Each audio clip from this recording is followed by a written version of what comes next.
last meeting of 2025. Can you believe it? Oh, anyway, there's a thought. It went in a flash. We don't have any introductions to do. Have we? Apologies, Hannah. Yes, we do. We have apologies from Heather Campbell, Jim Chevroll, and Wendy Metcalfe. Okay, thanks very much. I've got Fiona coming in. That's great. Thanks very much, Hannah. And the order of business, there's a slight change under 5. We have David Gladwin coming. I think he's going to be called in by yourself, Hannah, at the item that Chris is doing the finance update. And I think David is going to come in and give us an update. So that's the only change to the agenda that I am aware of. And I don't think there are any other businesses being declared, so I'm going to assume that there aren't any other businesses for the purpose of this meeting. Are there any declarations of interest, folks? I don't see anything. I'm missing Keith at this point. Keith will always put his hand up at this point. Okay, thank you for that. So moving on to the minutes of the previous meeting, under 4.1, the minutes of the board meeting on the 9th of October, pages 5 to 28. Are people content with the minutes as laid out? Yes, okay, here's Grace coming in. Under 4.2, the strategic planning group held on the 25th of September. Are people content? A true, accurate note. And 4.3, the audit and risk committee held on the 4th of September. Are people content with that? Right, okay. Right, so we can move on to the public reports under number 5 on the agenda. And we have the standing reports to start with. So I will kick off. I've got just a couple of things. I won't literally kick off, but I've got a couple of things to mention. The first thing, then they're not in any particular order, folks, but the first thing to state. Now, Hannah, I don't know if other people just see Hannah's icon. Can other people see the full screen? Are we okay? I can see the full screen. Okay, I'll organize mine in a minute. It doesn't matter so long as you're all there and you can all see what you want to see. That's fine. Yeah, so from my point of view, I wanted to mention a few things. They might be speckled through the other agenda items as well. But just to say to you that we have had a very short consultation from the Scottish Government. I think it was only about 2 weeks. And it's very pertinent for the IJB because it was basically asking the question whether voting rights should extend to the lived experience being carers, third sector, and lived experience in terms of individual. So we just had 2 weeks to put a response back. I know you were asked for your views, and Jill collated that and submitted that for the 5th of December. Very broad variation of views on there. So we tried to be as measured as we could and as positive as we could in that, given that there were some tricky bits that we highlighted would need to be in place before we think it would work well. So let's see how that goes, folks. There was only 2 weeks of a consultation, so a bit disappointed that we didn't have time to have a more in-depth discussion and a fuller discussion with that. The second thing is to say that I think it'll be, Jill can keep me right, either February or April, we're going to have Colin Briggs along to speak to us about basically a proposal nationally that's being developed and actually moving at a bit of pace, that from the NHS point of view, a kind of different strategic framework is being developed. It's called the sub-national structure. And it's we're looking at April for that. Jill is saying thanks for that. So basically, the proposal is, and I think we've gone past proposal, we're at the very, very early stages of implementation, that from an NHS point of view, the country is going to be split into East and West. And the Lothian chair and chief executive are hosting a lot of the eastern counties up to right to the north, down to the south of Scotland, in terms of strategic thinking and working together. It was called regional planning or something like regional planning in the past. And on the west coast, again from the north right down to the south of the west of Scotland, um, the chief executive of the NHS is going to be hosting that side of things. Now, there's a lot of detail around in this at the moment. None of it we can directly influence at this point in time, but I do think it's important that we have somebody come in the new year, i.e. Colin Briggs, who is the lead on strategy for NHS Lothian, to give us the outline, the rationale, what's been put in place at the moment. And by April, if it is April time, there'll maybe be a little bit more that he can tell us really about how things are developing. So really wanted to let you know about that, just in case you hear about any of that just now. As to say, it's called the subnational structure that's developing at the moment. It may well be around in some of the politics in the new year, who knows?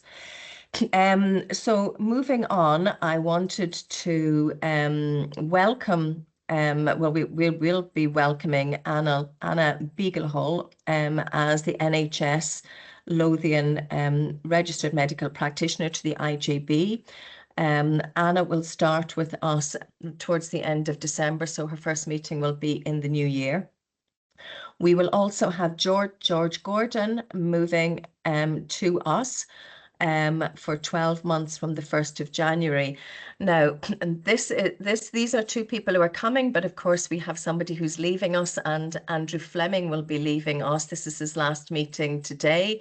There's just been with new non-executive directors from the NHS point of view. There has been some moving of people around, so we'll be very sad to see Andrew go. And just thank you so much, Andrew, for all the everything you've done in Midlothian. You've been the chair of the strategic planning group, but have really put a lot of detailed effort into the work of the IJB and taken it very seriously. So we really thank you for your commitment and humour as well with that. So thank you very much. So just really wanted to make that well known. Now, the last things I wanted to comment on were that the first meeting of the board will be in February, but we will have a development session on the 15th of January next year. So really just to keep that in mind for next year. And I think that's me for the moment. So there are some goings, some comings, new structures and consultation in there. So thank you for that. I'm not really inviting questions on that because I won't have the answers to any of them anyway. But so we'll move on to Morag's report, the Chief Officer's report under 5.2. Again, it's a lengthy report. There's a lot of really good information in here. Morag, over to you. Thank you, Val. And you've stolen a couple of my bullet points, so I won't repeat these already. So again, just in the interest of time, colleagues will have read the paper. A couple of things just to draw out is that the board have been invited to the Midlothian Federation of Community Councils meeting. That's on the 21st of February. Obviously there'll be officers there and Val and Connor will be there, but it would be good if anybody else wanted to be there. If they can let us know, we can ensure that you are part of the invite. The IGB has only got about 30 minutes on the agenda and there's specific topics that the Federation would like to discuss. So we'll do some prep on that, but if anybody would like to join us on that, you'd be more than welcome. Again, you'll be aware of the rise of flu this year. We are probably about 4 weeks ahead of where we normally are with flu. and certainly seeing quite a lot of community spread and also hospital admissions relating to it as well. So it's just to remind people around the vaccination programme. The vaccination teams in Midlothian, including our team, have vaccinated more people at this point in time than they did this time last year. But as the last couple of years, health and social care staff in particular have got pretty low vaccination levels in terms of flu. So again, anybody that's keen, Grace is leading on it for us as well. She'll advise where any of the Midlothian drop-ins are. I wanted just to acknowledge the work that Claire Ross has done with weight management, and Claire hosted a visit from the Director or the Minister of Public Health, Ginny Minto, probably about 4 or 5 weeks ago now, with a particular focus on weight management and the digitalisation of elements of that. So well done to the weight management team and Claire. I believe that went really well. And again, we have submitted as part of the UK Research and Innovate funding 2 quite significant bids on obesity management, both quite exciting. One in collaboration with NHS Tayside, working with independent pharmacy contractors around pre-diabetes screening, if you like, and also GLP-1.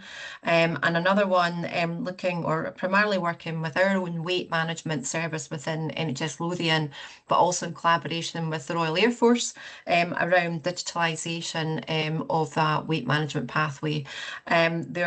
The 2 bids are probably up to about 8 million. It's a significant amount of money, and it's a 3-year funding. We submitted, we hope to know if we've been successful in the first round by the end of December. Then relevant boards will be invited to interview with the final announcement of the boards that have been successful in March next year, with a view to the project starting round about the summer, August time. So we're hopeful again that we'll be certainly into the next stage of that. And the only thing I wanted to draw out that's in the report is just a congratulations to one of our physiotherapy respiratory team lead, a lady called Claire Yermizu, who's been with Midlothian for quite a few years now and has really transformed the community respiratory service that we have. Claire was awarded the National Award for National EHP at the Scottish Health Awards this year. So again, just to extend my thanks and your thanks to Claire for the work she does, and congratulations to her. But happy to take any questions, Val. Thanks very much, Morag. Kelly, come in. Thanks, Val. Thanks, Morag. It was actually just some feedback on the vaccination programme that I've picked up from constituents, and actually I went to get my own vaccine yesterday, so some mixed feedback. So it was really, really positive in terms of the booking experience, and I'm thankfully not ill today either. There was just some feedback though around the privacy arrangements. So there is no screens now. If you have a physical reason, particularly for women and women from ethnic minorities, that is a particular issue to actually physically manoeuvre your clothing. So I wondered if there could perhaps be just something, you know, a screen or something like that put up there. But other than that, working really, really well, incredibly efficient service that I received yesterday. So huge thanks to all the colleagues that are responsible for managing that. Thanks very much, Thanks. Kelly. Yeah. Thanks for that feedback, Kelly. Grace is picking up the programme, so she'll feed that back to the teams, Kelly, and make sure that there's screens available. Thank you. Yeah, it's a really good point, actually. Any other questions or comments for Morag? Magda, and then Andrew. Magda?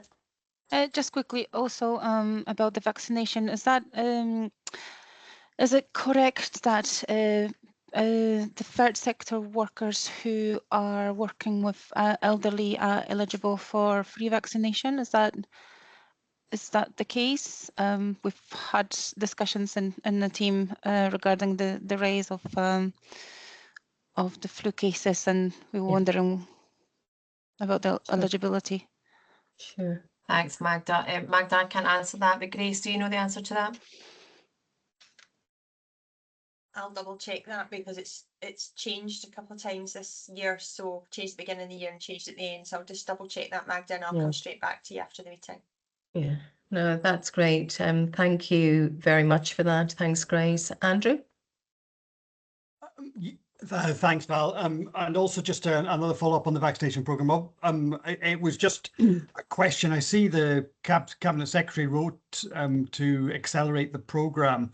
And I've also heard anecdotal conversations really around people saying that we're a bit slower in the vaccination of children.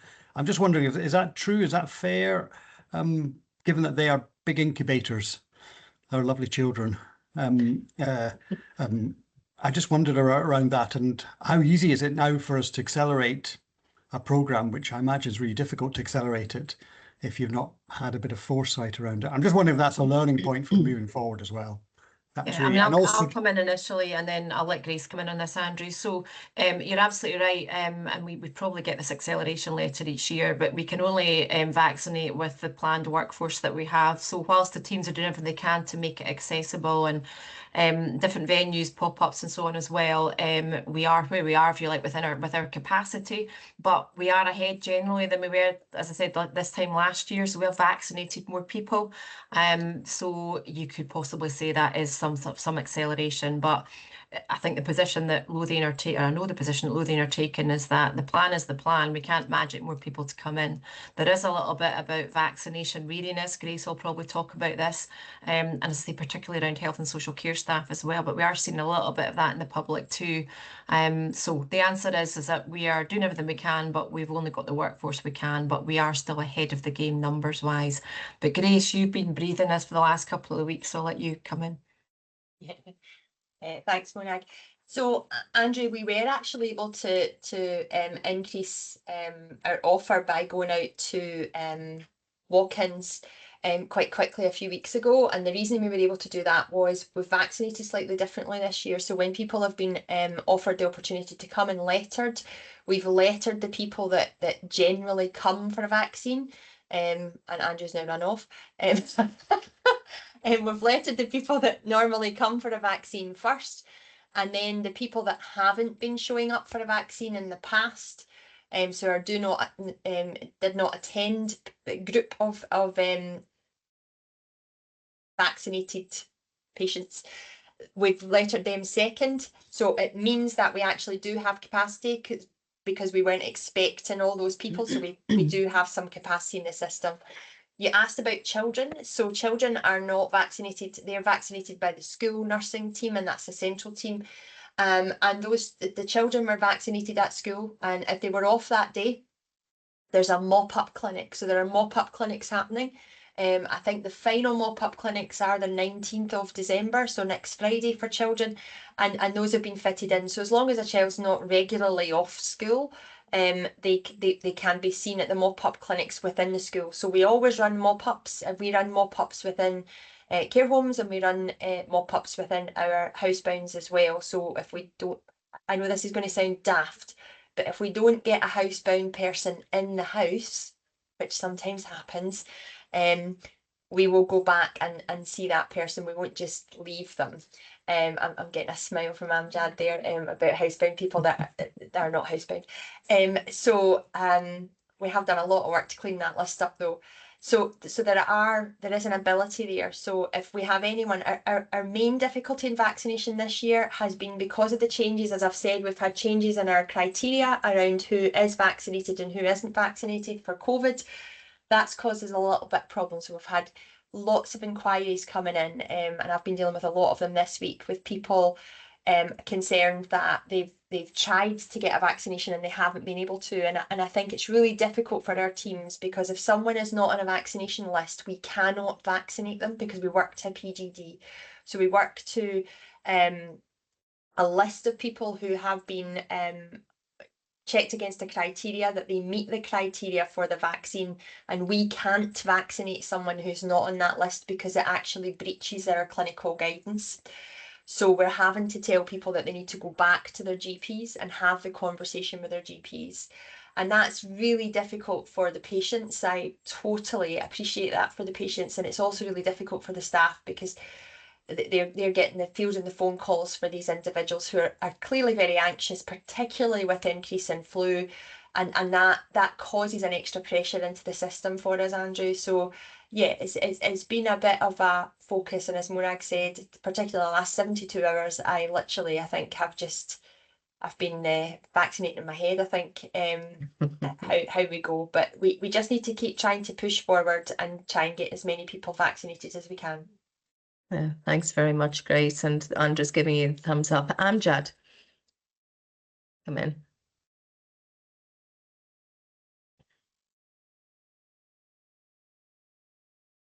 Where has he gone? He's on mute. Oh, sorry about that. Sorry. It was interesting you mentioned about the domiciliary visits. In England, obviously, the practices are still responsible for giving vaccinations, and we would have a whole day set up for flu vax, and all of us would then do domiciliaries as well, and you'd find half your people weren't in because it was their day for shopping or whatever. And again, the point of where the practices in Scotland don't do as many vaccinations as they used to, and you mentioned patients having to go back, that does create a problem. Whereas practices giving their vaccinations, they know who's at risk and who's not, and people who are perhaps not keen on having their vaccination, even though they should have it, you can often talk them around it. So I think that's a problem that's been created, but I don't know how many people fall into that category. But the question I want to ask wasn't about vaccinations, about the primary care section, and obviously the money's coming in over a period of time, which is great news.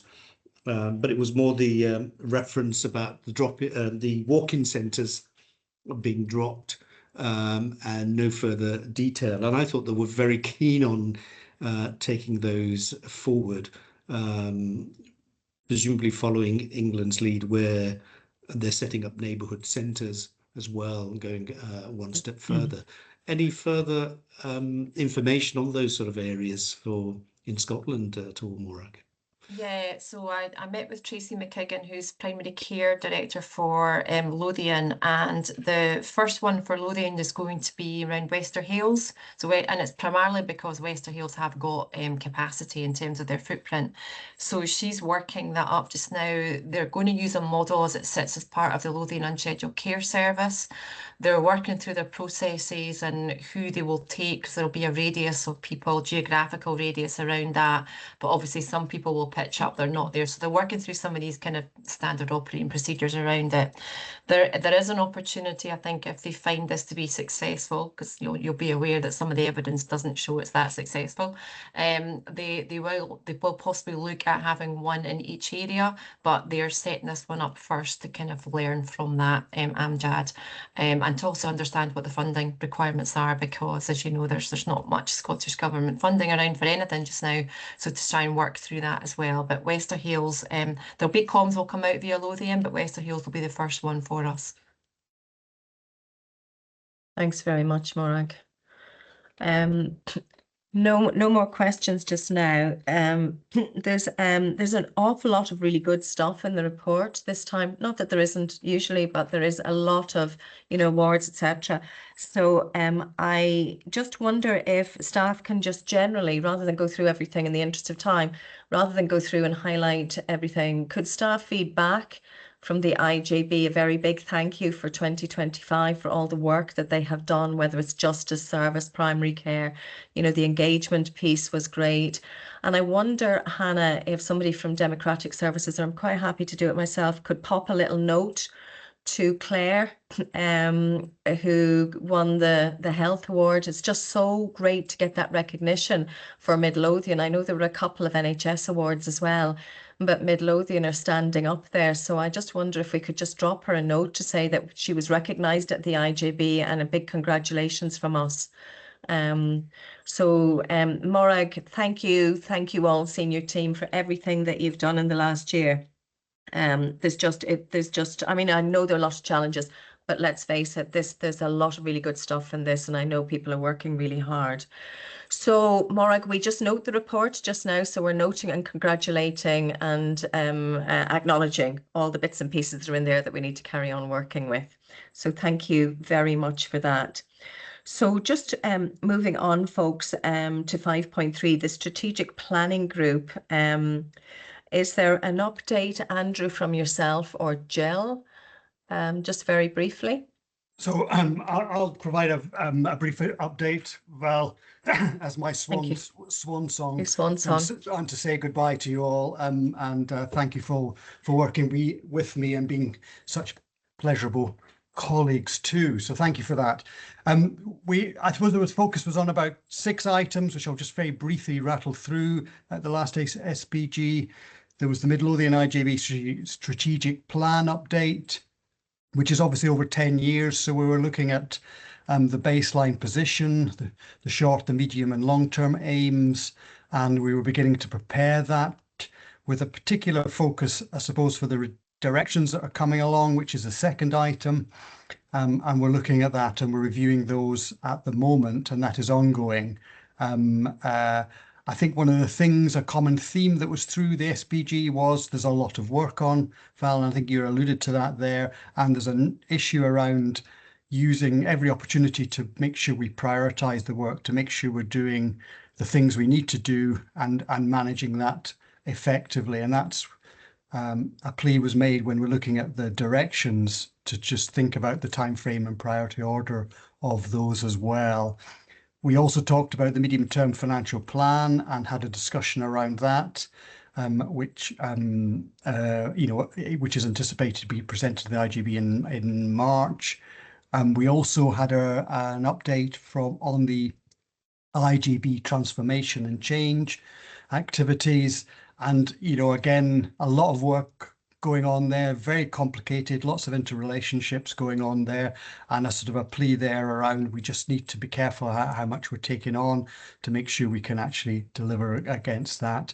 And we also had the IJB needs update assessment as well, and the carer strategy also came, and that's will be hopefully coming to the IGB in February, and that's a great piece of work which is coming forward.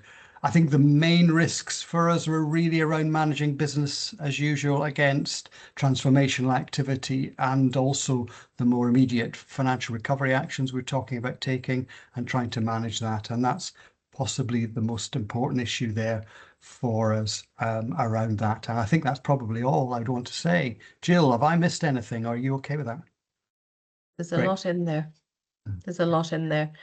Any questions or comments from anybody for Andrew? No, Andrew, just sterling work. Thank you very much, and for pulling that together as well, and including the risks. You will be missed. Thank you very much for the work and the undertaking that role. We will miss you. And thanks for outlining those six items. And as we were saying, the business as usual is there's just so much. It's all good stuff, but there's just so much. Okay, moving on to 5.4, Audit and Risk Committee. Connor, I don't know if you have anything that you want to add, or if Chris does.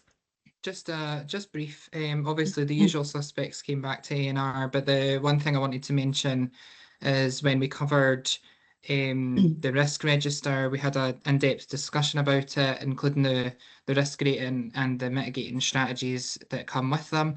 But it was felt through a lengthy discussion that the ratings needed to be increased, specifically around finance. As it's getting to that time of the year, I think it becomes quite fluid anyway, but it was just to recognise the growing strain in that respect. But we will be scheduled to obviously look at it again in the new year, so it will come up again. But then other than that, it was just a review of the standing orders, which was recommended for no change. So I think that might come back to board. I'm not 100%, but that was it really for A&R this time round. Thanks very much, Connor. And can somebody keep me right on this? It might be Jill, it might be Hannah, it might be Morag. Don't know. It could be you, Connor. If we're upping the risk in anything in particular, does that come back for endorsement at the actual IJB, or just for information? Maybe Andrew, you know, or you can come back and tell me another time. It's just that when I was reading that, I was thinking that's really important, actually. And I note that you've had the discussion, but we formally need to either be asked or told that that has happened. So can somebody just take that away, and just in terms of the governance line, just keep us right on that, please. Thanks very much. Thanks very much for that, Connor. Very much appreciated. Any comments or questions for Connor? No, that's great. Okay. So moving on, thanks, Connor. Moving on, I think Democratic Services will be calling David in now or shortly, but we're moving on to the IJB Q2 25-26 update. The paper is in your pack and Chris is going to talk to this. Yeah, thanks, Val. Do you want me just to wait for David to come in before I start? Well, what's kind of been the agreement? Does he want to be here when you are presenting? Or was he just going to come really on the back of what, I mean, he'll know what's in your report, I take it. Yeah, well, so What's I your think he'll, judgment? yeah, I think you'll want to come in off the back of my update. Okay. So I'll If you crack on. on then. Yeah, Yeah. I think I so. see he's Thank you. joined there anyway. That's So, grand. That's grand. Welcome, thank you, David. Val. So yeah, I am conscious we've already discussed the Q2 position in detail at the last couple of development sessions. So today I'm going to keep the update fairly high level. A lot of the detail is in the paper. So unfortunately, at Q2, our projection has deteriorated further. So this is despite the strength and controls we put in place and the sort of continued focus across the partnership. Our forecast has moved from a £3 million overspend at Q1 to just under 3.3 million at Q2. Now, again, this looks like a fairly stable position. However, if you look at the movements across both of our partners, there are some worrying trends in there. As you know, the social care position deteriorated significantly, over £700,000. So following the Q2 forecast being finalised, we have implemented a series of immediate financial controls completely aimed at reducing our in-year overspend. However, I think we need to be quite open and honest around this. It is becoming increasingly unlikely we are going to be able to achieve break even this year. As members know, the IGB no longer holds a general reserve, and under our integration scheme, any overspend returns to our respective partners. Now, I do appreciate I highlight this constantly, but the scale of our financial challenge is placing a very real and growing pressure on both NHS Lothian and Midlothian Council. So this ongoing position sort of reinforces the need for system level change. I know we discussed this at length yesterday, but we're now in a position where we have to take a more targeted and prioritised approach to financial recovery. Ultimately, what that means is focusing on areas that give us the greatest opportunity for sustainable impact. The board agreed the direction of travel, so the work will now get underway, and I appreciate it will be incredibly difficult, but it is absolutely crucial if we're going to try and put Midlothian on a more stable financial footing in the medium and longer term.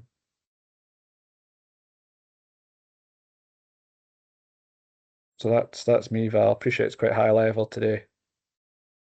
Thanks very much, Chris. And there were a number of us at a development session for a good 2 hours yesterday, went into the detail of this and recovery, where we spoke in detail about just every twist and turn of everything that we could do and all the work that the team have really been exploring and in many respects getting down into more detail.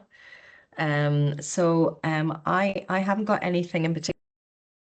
I wonder if well, Kelly can, of course, Kelly, you come in now, and then we'll hear David and see if we can sort of try and pull the conversation that we had yesterday together with what David's saying. Kelly, come in.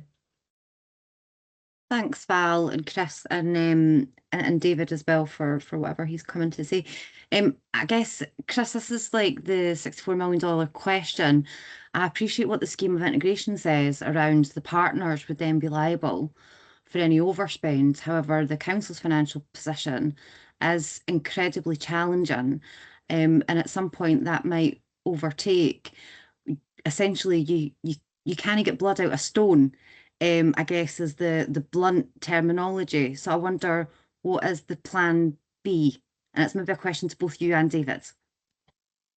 Yeah, no, I think it's a fair reflection of where we're getting to. And I mean, this is a national issue now as well, Kelly, with most IGBs in Scotland projecting really significant overspends this year, and if you look at future years, the gap just widens. So no IGB's been in that position where a partner can't pick up an overspend at year end. So there's not a template for us to follow. I suppose what we do is try and take a pragmatic approach to it. So we would seek legal advice. We would work between the two partners, so Midlothian Council and NHS Lothian. And I think in conjunction with that, we'd have to go back to Scottish Government. I'm sorry, it's not a perfect answer, but I think that would be the sort of approach we'd have to take. I mean, I'm sure you're right, Chris, in terms of process. I mean, I know yesterday, Kelly, we were talking about how much the adult social care in particular was becoming an issue for us, but actually nationally. And I think when we were talking, what can we do locally? What can we do regionally across the Lothians? But then what's the national picture on this? And I did wonder if there was a role for COSLA and the Scottish Government in there in terms of the overall funding. I mean, it's been said since God was a boy in social care, but, the evidence is clearly growing. The demographics are evident, the cost of care is evident, the complexity is evident. You do wonder what you need to do in order to actually get some funding nationally in this. I mean, the other option is that we just go to doing statutory provision and just pare everything back and eligibility criteria, because if there's nothing more that we can do, the only options we have is to do our absolute core business and let everything else taper off, which isn't acceptable. It's certainly not desirable. It's not acceptable either, but it creates a crisis. And therein a conversation. Kelly, come back in. Yeah, it was just to reassure the board, Val, that this has been raised at COSLA and Scottish Government level. So it was on the agenda for COSLA leaders last Friday. So those conversations are going on, but they're not moving. And I guess that's the problem, is if that is the only avenues that we're suggesting here today, and none of them would give us the outcome that we need, then what is the answer? Yeah, Morag might have it. The only thing before I bring Morag in which case I'm kind of wondering, Morag, why you haven't told us before. Kelly, is there anything that we can do to support the COSLA, the push in COSLA, or the push to the Scottish Government from your vantage point? I mean, I'm pushing it in discussions to chief officers nationally, to chairs and vice chairs nationally. What I was hearing yesterday was, yes, they all know, and they're not responding, they're not hooking into the discussion. But with your vantage point around a seat in COSLA, is there anything else that we can provide? Is there anything else we can do? Can we go anywhere?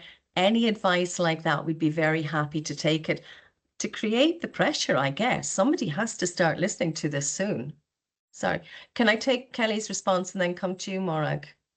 No, it's a really good question, Val. I don't think anybody's not doing that already. And I know certainly some starting to lobby about next year's budget, and IGB pressures is certainly something that I'm mentioning. However, that doesn't fix this year. And actually, we did pass on, at least in terms of what we gave, it was a kind of generous settlement that we gave. So I'm just really concerned about the in-year position.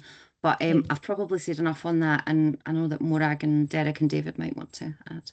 But I'm happy to do. I'm happy to be helpful and do whatever we need to do. Well, if there's anything that you think about, or you see other elected members around the country doing that you think we could do, just reach out to me as chair, to Conor. I know obviously you'll reach out to him, but please feel free, and we can try and support that in whatever way we can. We're just doing everything we can think of. Morag? Yeah, so unfortunately I don't have the answer. Kelly, you'll have a slide pack in your emails today that we used at the development session yesterday that shows the increase in the demand and the complexity around some of the stuff in Midlothian in particular. And we're looking to benchmark that against other areas. So that'll hopefully be helpful for you. We've still got some more work to do around that. The other thing that we're doing is the Chief Executive of the Council, Dr. Grace Vickers, has reached out to the Chief Executive of NHS Lothian, Caroline Hiscox, to meet and Val with yourself and with me and David and Chris, I think, or Craig, to have a discussion about, is there anything within the art of the possible that's maybe not kind of the norm that's happened in the past, but is there anything that they could do in some kind of a partnership role around this as well? So I'm not sure there's a date being set yet, but certainly I know that Dr. Vickers is keen to have that face-to-face discussion with the Chief Executive of NHS Lothian just to see if there's something different that could be done this year. Lothian are not against having these discussions. From the discussions that Chris and I have had with the finance team, we would just need to understand what they would look like, what the options might look like, and what the art of the possible is there. So we might be able to give the board an update after that. Well, we will be able to give the board an update after that meeting. Thanks very much for that, Morag. I mean, you know, it's just the art of the possible. We just want to know that everything that can be done is being done. And if there's anything we're not thinking about, then somebody taps us on the shoulder. Derek, come in. Yes, thanks for that. Well, it's just actually back onto the question Kelly asked about the plan B and some of the answers that have been put forward there. One of the ones he talked about there was going back to only carrying out statutory responsibility. The only thing I think that we still do that's non-statutory is welfare rights, I think. I don't think there's anything else that we're currently doing. You've got 180, 190 people sitting on the waiting list for care at home. And people scrambling about looking for care home places. So I'm not actually sure what more we could peel back. In fact, some of the services, I would actually argue, could actually be struggling to be actually getting to that bar statutory, statutory requirement. So I think the blunt answer here is, and I think we need to be spelling this out, is that effectively we'll just be starting to have people queuing that need to go into nursing home care and queuing for everything else. I mean, that's simply that. I don't think if we peel back any further, we will actually meet our statutory duty on most of the issues that we need to do. There are professional officers in here that can tell me differently, but certainly what I'm seeing in the street is that we're actually struggling. So I think we need to be really clear with everybody here what that means. Yeah. Andrew, thank you, Derek. Andrew, if it's okay with you, I'm going to go into Nick just now because he came on at that point when we were having that discussion. I'll come to you in a second, Andrew. Nick, did you want to speak at this particular point? Yeah, just very briefly. Thanks, Andrew. Thanks, Val. Yeah, just to follow on from that, I think we are there with the statutory work. That is, I mean, what we do currently is statutory work. What we have some scope, as we talked about yesterday, was to look at where we might be able to reduce costs in certain areas, but that doesn't come risk-free, and we talked at length about that yesterday. And it's particularly in learning disabilities is probably where the most scope is to do that, but it doesn't come without risk. But we are, I suppose, just to be clear, I mean, what we do currently is statutory work. There are different degrees of that, different types of that, different pieces of legislation, but it is statutory work, and our eligibility criteria is critical and substantial, but it frankly errs towards the critical in just about every case. So although there's the two categories there, substantial, critical, the categories below that we don't apply, moderate and so on, we are pretty much nearly there in terms of critical without formally doing so. We are operating safely, but it is you know, there are challenges there every day for us in terms of the Derek mentioned care at home. There are challenges there around that every day for us that we do risk assess every single day, but we are at the statutory end of what we do. So I think some of this would be really good to capture. I've not seen this conversation in the narrative, in the letters. So, you know, particularly around that statutory piece. I mean, I guess the thing that I would put in addition to what you're saying, Derek and Nick, is that the kind of areas that you're going to is sort of slowing things down and reducing some service. or arguably taking service away from folk who don't hit the criteria, but who have had a service for a number of years, and that would cause such distress and disruption to themselves and to their families. That's the kind of thing that I would see would be completely unacceptable or unpalatable. And I think there's probably some of that in the system.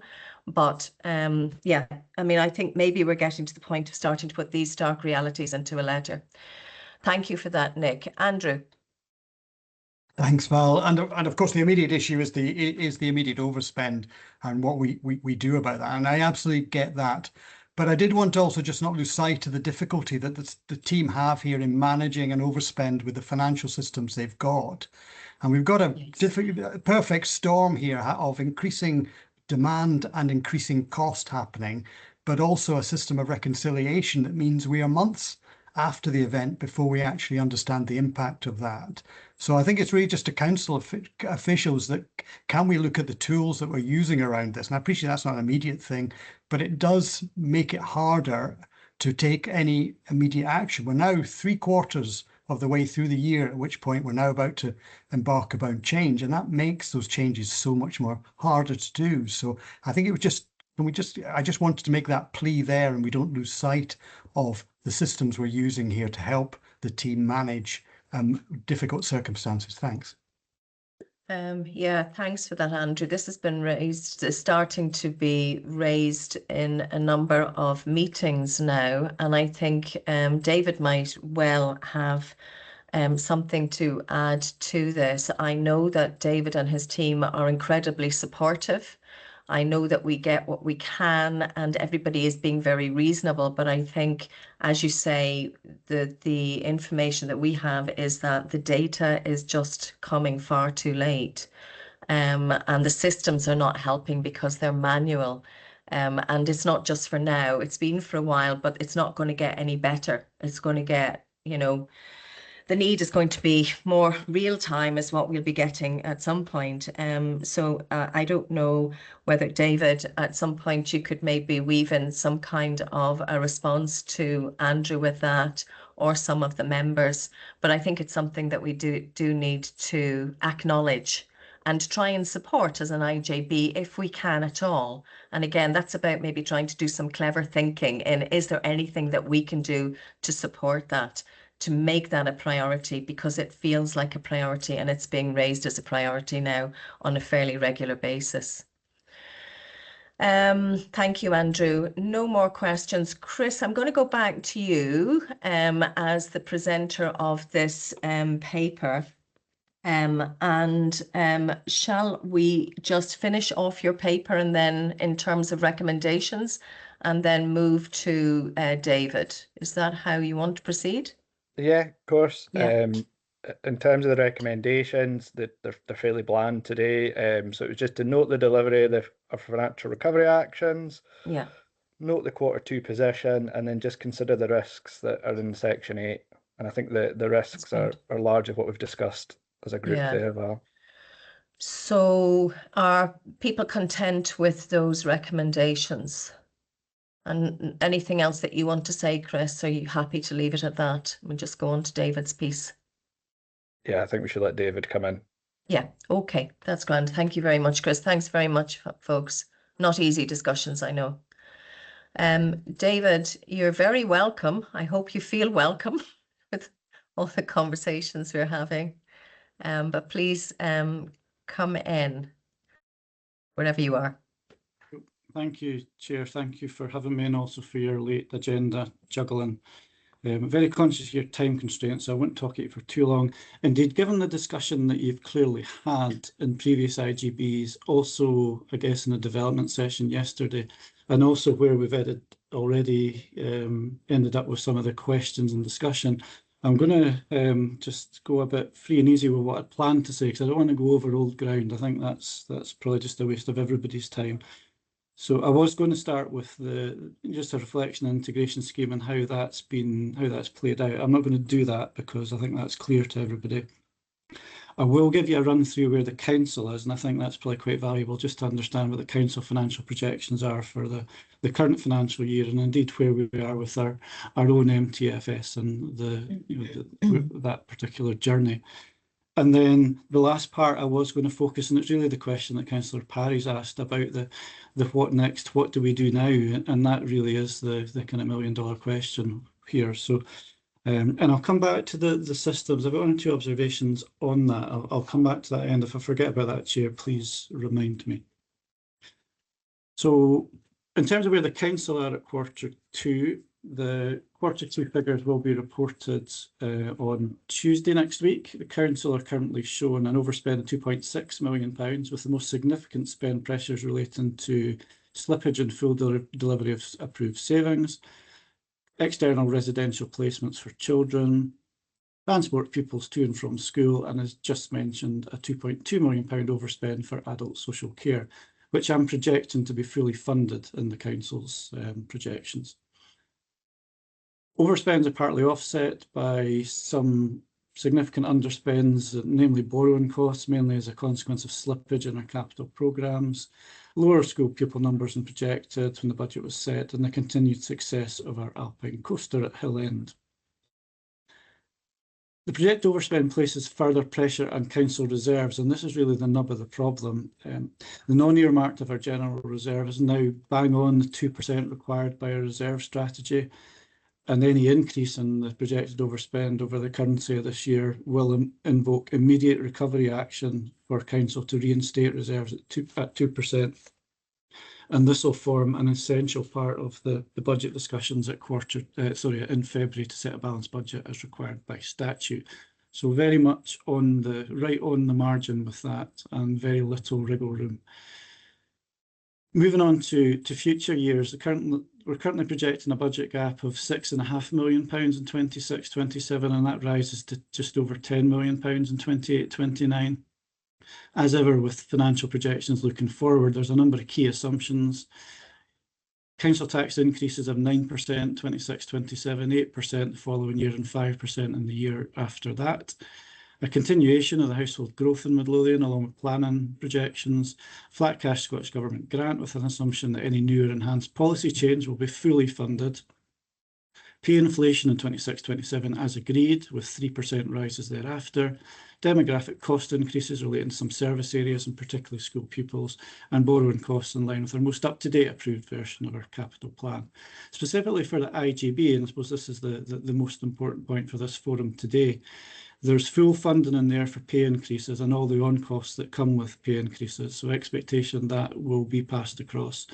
There is some funding for contractual inflation, although that bleeds into the discussion or the funding that will come through government. We expect to fund the increase in the real living wage, when you'll be used to seeing these fairly sizable amounts get passported through the council to the IGB as part of budget setting.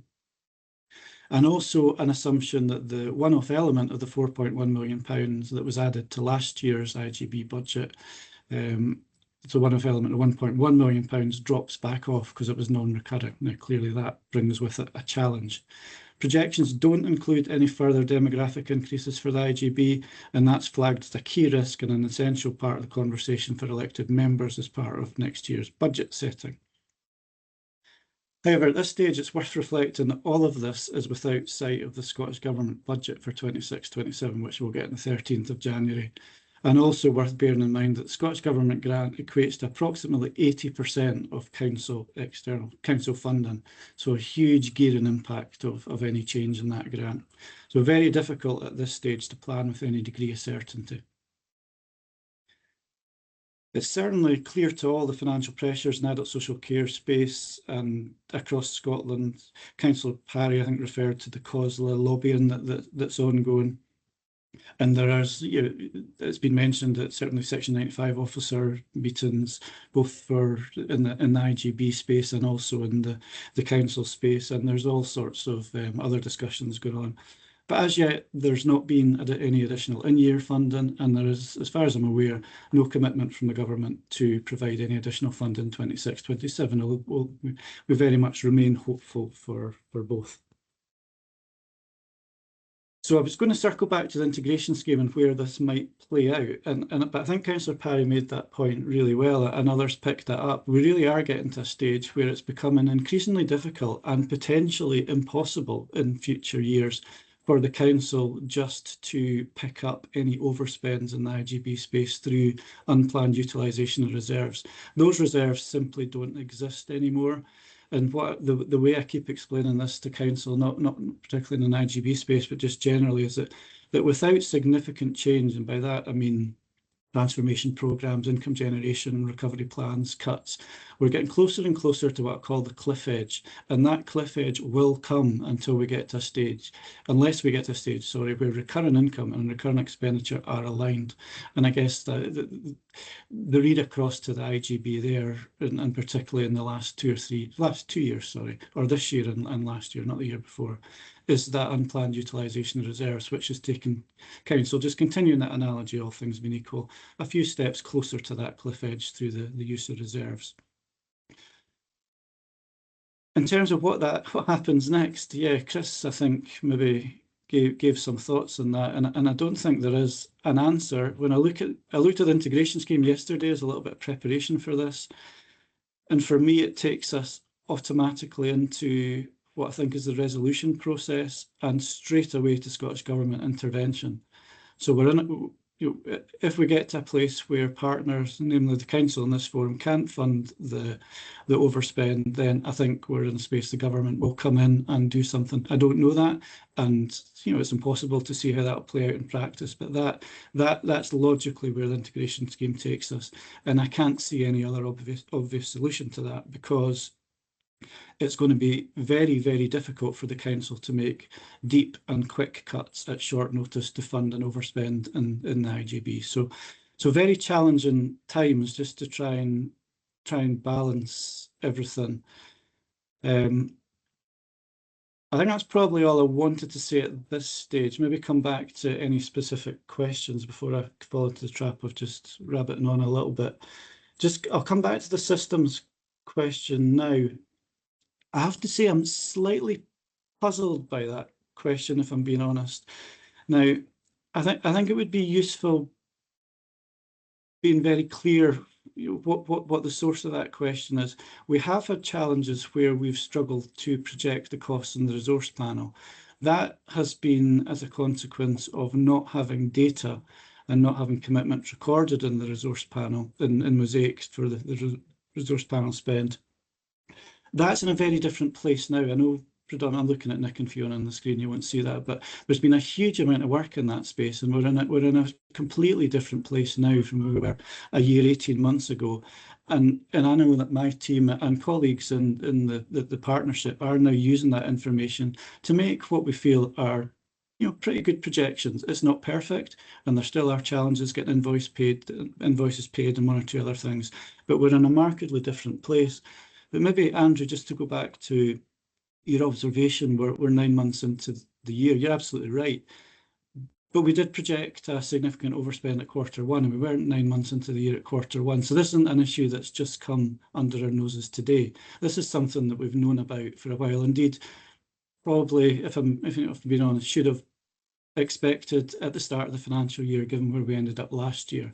So, I'm not saying systems are perfect. There's been improvements there, but the fact there is a challenge there, and a very difficult challenge, I do accept that isn't a surprise to anybody. So I'll maybe pause there, Chair, and maybe invite some questions or observations.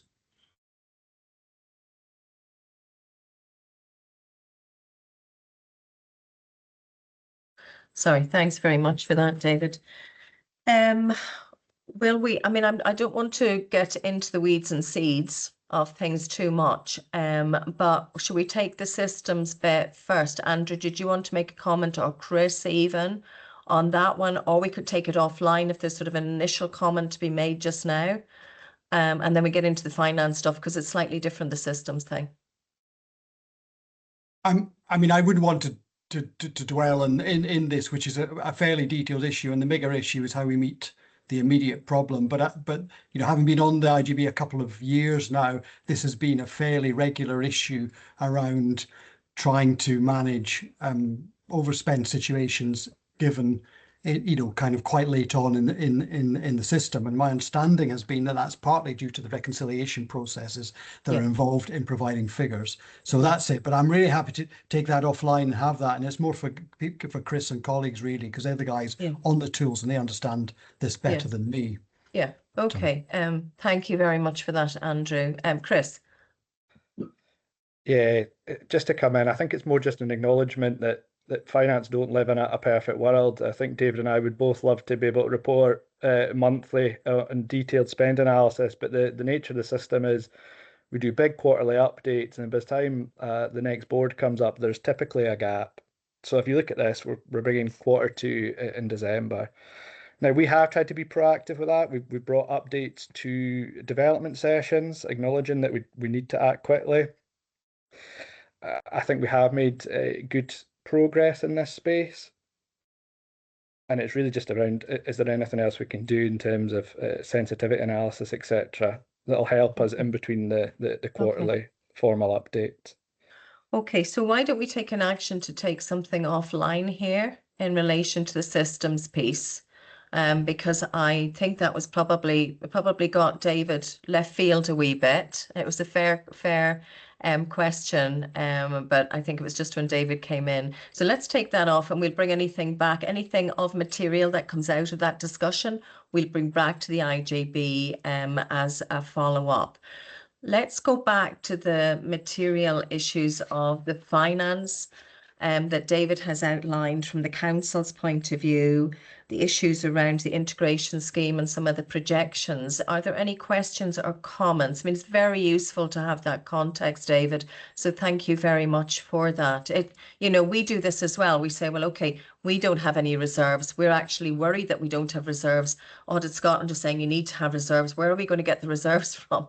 You know, it's a circular thing, but that's not me saying that the council should use its reserves. If I had my way, I'm not sure I would agree that we used ours. You know, it's just a tension there, isn't it? Are there any comments or questions just now? Because I think there's some space for maybe some thinking around how we take this forward. But any comments or questions just now? Nothing for anyone. So I think Andrew might be going to come in. Andrew. I mean, I suppose there's the immediate action we need to take to try and stabilise the position as best we can, and that's underway, as I understand it. We had that discussion around that, so we're doing what we can to bring this figure down to a better place. So I think that's an important recognition that we need to make. But the other side of this is the political processes we're sitting around, and Val, I join with you in saying, can we be part of that process? Kelly, you're involved in with COSLA, because I think if we stand together, we're in a better position around that. And because it does feel that we are very under-resourced in terms of some of the demand figures we are. If we're at the statutory limit of what we can fund, you know, something has to give in that equation, you know, and it feels that that's an impossible position to be in. The money we get against the statutory requirements we're required to provide against, that equation isn't working. It hasn't been working for the last couple of years. And so what do we do next? You either change the statutory requirement or you give more money. In my simple head, that's the only way we need to go, while looking at efficiency through that process. But I suppose so we need to engage in that political process. And thank you, Andrew, for that. Magda, have you still got your hand up? It went down, it came back up again. Magda? Yes, thank you. It was just technical difficulties continued from yesterday. David, thank you very much for this presentation, and it shows us again the seriousness of the situation. I just wanted to clarify, I was just taking notes of what you were saying. Are the pay increases for the IGB, is there a budget set for the pay increases? You mentioned something about aligning it with the real living wage. David, come back in, yeah? Yeah, thanks, Chair. Yeah. So yeah, two things there. There's the pay awards for the staff. So we know we've got a 3.5% agreement for the next financial year for council employed staff. So that will get passed over, that 3.5%. And we also Okay, I just know that- wanted. Go on, Magda. Magda, you're going to say something there? Jump back in. It looks like she's Technical- frozen. This tech. Hello? Try once more, Can you hear me Magda. now? Yes, we can hear you. Thank you. Thank you for your patience. I really, really appreciate it. Thank you. I was just trying to ascertain that this was the plan, because last year in March, when we were talking about the offer from the council, at the same meeting, I think it was coincidental that the employer national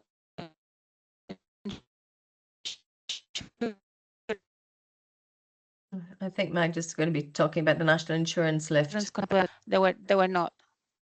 Yeah, so I guess it's just thinking about the ethical kind of aspect of that and reputational, just throwing it there for kind of a consideration and to think ahead about the perception of what's going to be presented next year. Thank you. Over to you, David. If you Thanks, can add anything to what you've already said. Yeah, no, will do. So I'll come back to national insurance in a second. So the second part, so that was the staff I talked about. So that 3.5% is in the budget, and that's been agreed for 26-27. So full funding will be passed across for that. And the planning assumption through the rest of the MTFS is 3%, and that's the same planning assumption it would pass across as well. For real living wage, we have a rate now for, that will be reflected in the 26-27 budget. And we expect through the Scottish Government budget to get funding for that equates to that increase. And that will be protected and passed across to the IGB, as you've seen in the sizable figure last year, and you've seen in some previous years, or most previous years. Well, one blip, but let's not go back to that particular year. So that's the planning assumption with that. The national insurance, and I suppose the legacy that we've now got with national insurance, is difficult because the council wasn't funded or fully funded for the cost of that increase directly, that even for our own staff. So there effectively was no money in the system to pass across to IGB, or indeed any of the other commissioned providers, whether it be in children's services or other areas. And that has become a very acute pressure and something that I know colleagues are trying to manage on a daily basis. But that's the reality of the situation. There's been no funding passed across for that. So there is nothing that that councils can push across to the IGB. We just need to see what's in next year's budget and take it from there. Basically, whether where the Scottish Government will get to that, I don't know. But clearly, they can only work with the resources that are coming through from Westminster, and that they can generate themselves through their tax policies. Thank you, David. Thanks, David. Morag? Yeah, just to come in the back of David, Magda. So, I mean, we've had this discussion before in terms of the NI costs, if you like, not being allocated to Midlothian Council and therefore not to the IGB, and therefore we can't do anything with third sector partners. But Magda, you'll also be aware too, well, certainly just now we've got a couple of organisations that have already indicated that they're likely not to be viable moving forward financially. And obviously the problem for us is that we haven't got the NI contributions to give. But what that means is for these two organisations is then the clients then have to come back to the council to pick up at usually a higher cost as well.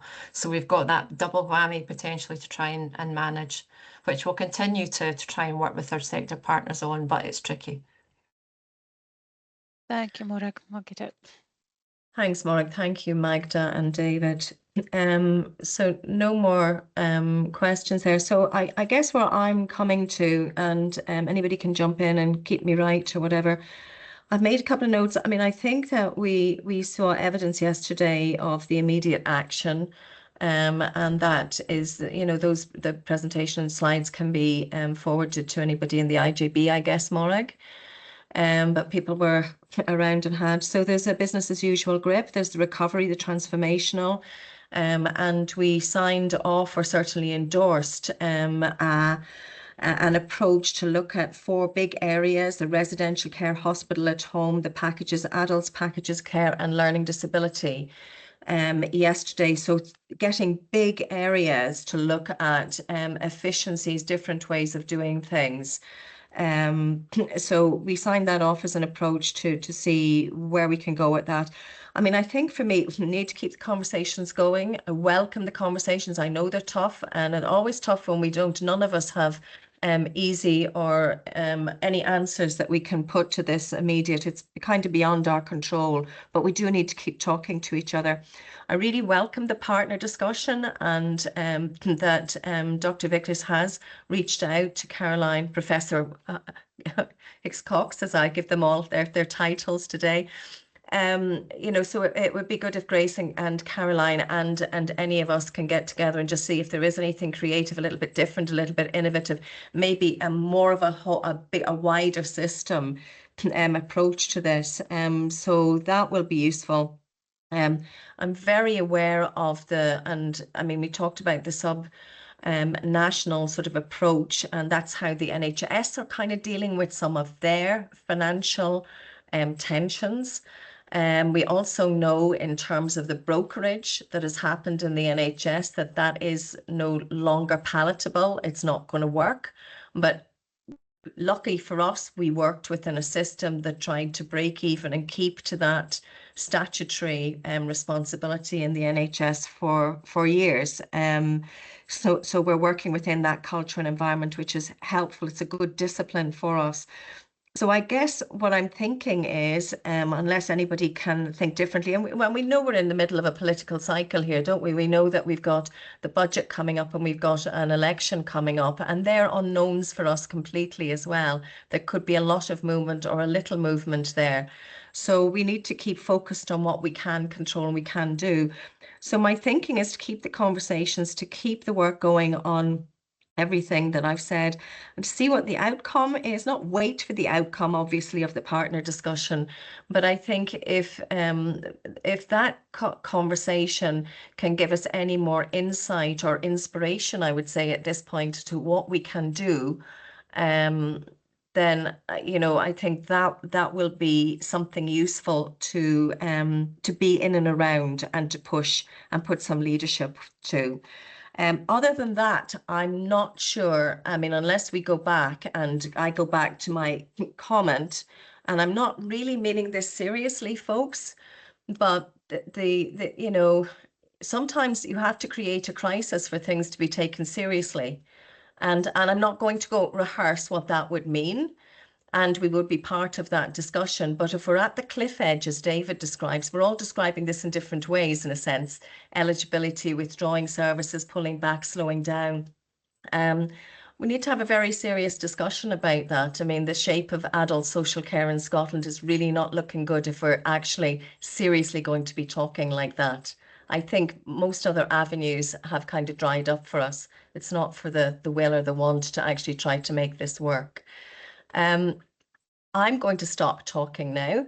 Has anybody got anything else that they can add, or any more actions? I mean, that's as I see the discussion. That's as I see us going forward. So we'll bring back assertively and dynamically everything that we have. But anybody who can think of different or more, absolutely open to that, and very open to any conversations with chief officers nationally, chairs, vice chairs nationally, COSLA, Scottish Government, any of that. We did try it before. If I think we'll do it, we'll, you know, as chair, I'll come back to you. We might just do it anyway on the basis of this discussion. So, any more on this one, or shall we leave it there, folks? David, was it worthwhile coming? Yeah, it's absolutely the right conversation, and I do appreciate how difficult this is. there's no question there is a quantum issue, but there's a quantum issue across public services wherever you look, and it's incredibly difficult. And we're just talking about that difficulty in this particular space. But I think it is helpful having these joined up discussions, and I think we, looking ahead to what things might look like with the council not having adequate reserves and other things is a sharp reminder of the reality where we are, and maybe does prompt that, maybe slightly more, I'll use the word advisedly, but slightly more aggressive, discussions with others to try to prevent that happening. So yeah, thanks. Yeah, David, thank you very, very much for coming and giving us that perspective and giving us your wisdom and your experience as well. It's really very, very welcome. And it's always, I always say this, having worked in small authorities and big authorities, it's always tougher in the smaller authorities. It's always tougher, and I'm not sure that there's an overall recognition of that either. So I think that's where my head goes into regional working. Okay, thank you very much, folks. David, you're released. You can go back and enjoy the sunshine somewhere. And I know that Pauline is leaving now, so we wish Pauline a happy Christmas and a happy Christmas to you too, David. Thank you. See you, Pauline, see you in the new year. Thank you, David. Thanks. Cheerio just now, Pauline. Okay, folks, a tough discussion. I'm going to give this some thought. I'll maybe have some conversation with Chris and with Morag as well about if there's anything concrete we can do. I'm not hearing that coming from the elected members as being something that's needed at the moment, but maybe just given the conversation, it might be something that we decide to do in any case, just to have an audit trail or to runch things up a little bit in the way that they were described at this meeting.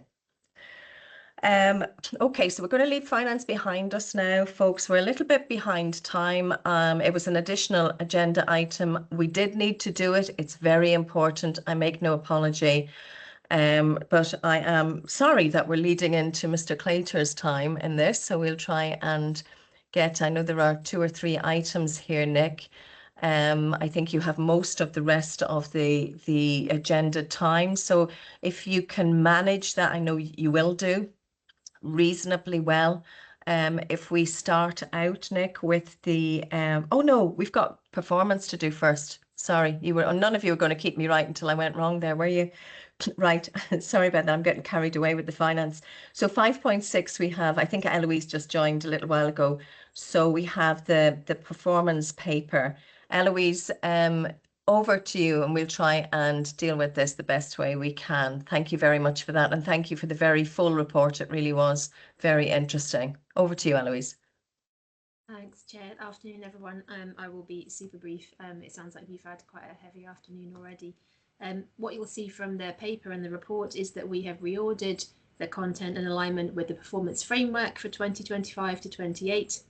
So the hierarchy of reporting has been adjusted to better reflect the IJB governance reporting structure, and it's showing that clear relationship between the strategic aims, the directions, the national health and wellbeing outcomes, and those slightly legacy ministerial steering group indicators that the slides are obviously up for you just now.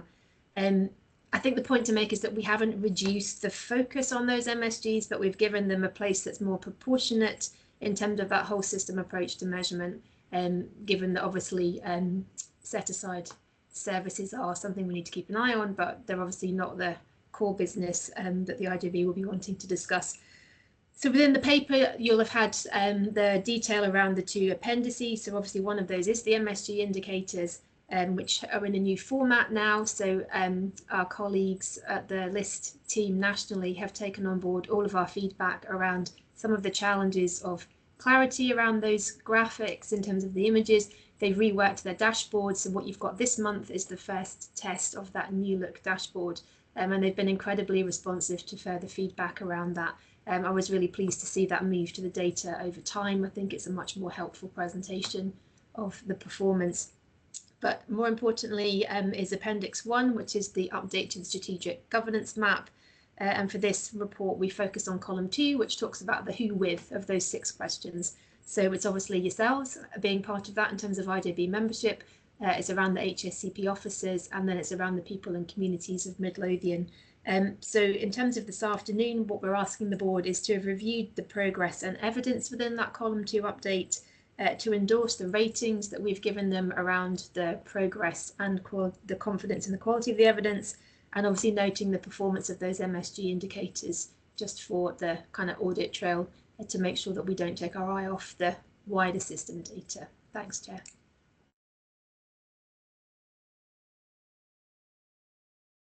Thanks very much, Eloise. And the new formats were very interesting, and it made us concentrate in a different way. Any questions for Eloise? Morag? Yeah, I mean, we'll come on to the unscheduled care presentation, Val, but some of the MSG indicators are just showing that generic movement, if you like, in terms of things like ED presentations and unplanned admissions. And we're seeing very different cohorts of people admitted now than the over 75s, where a lot of our challenge used to be. So Eloise and Debbie Kira and Jill have done a lot of work on that, and we'll cover that off in the presentation at the end there.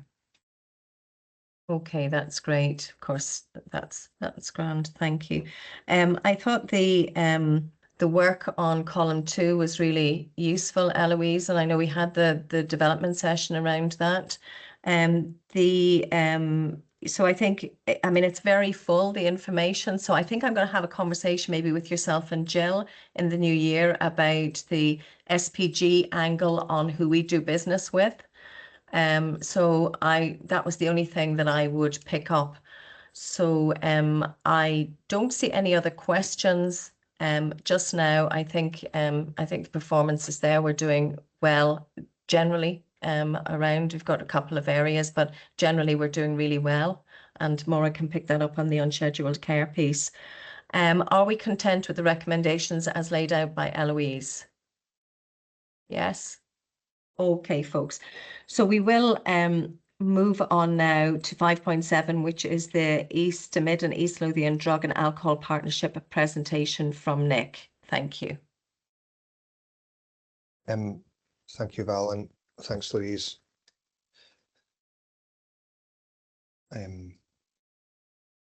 Yeah. So I was asked to come just to outline our approach to residential rehab. If maybe move on to the next slide, please, Louise.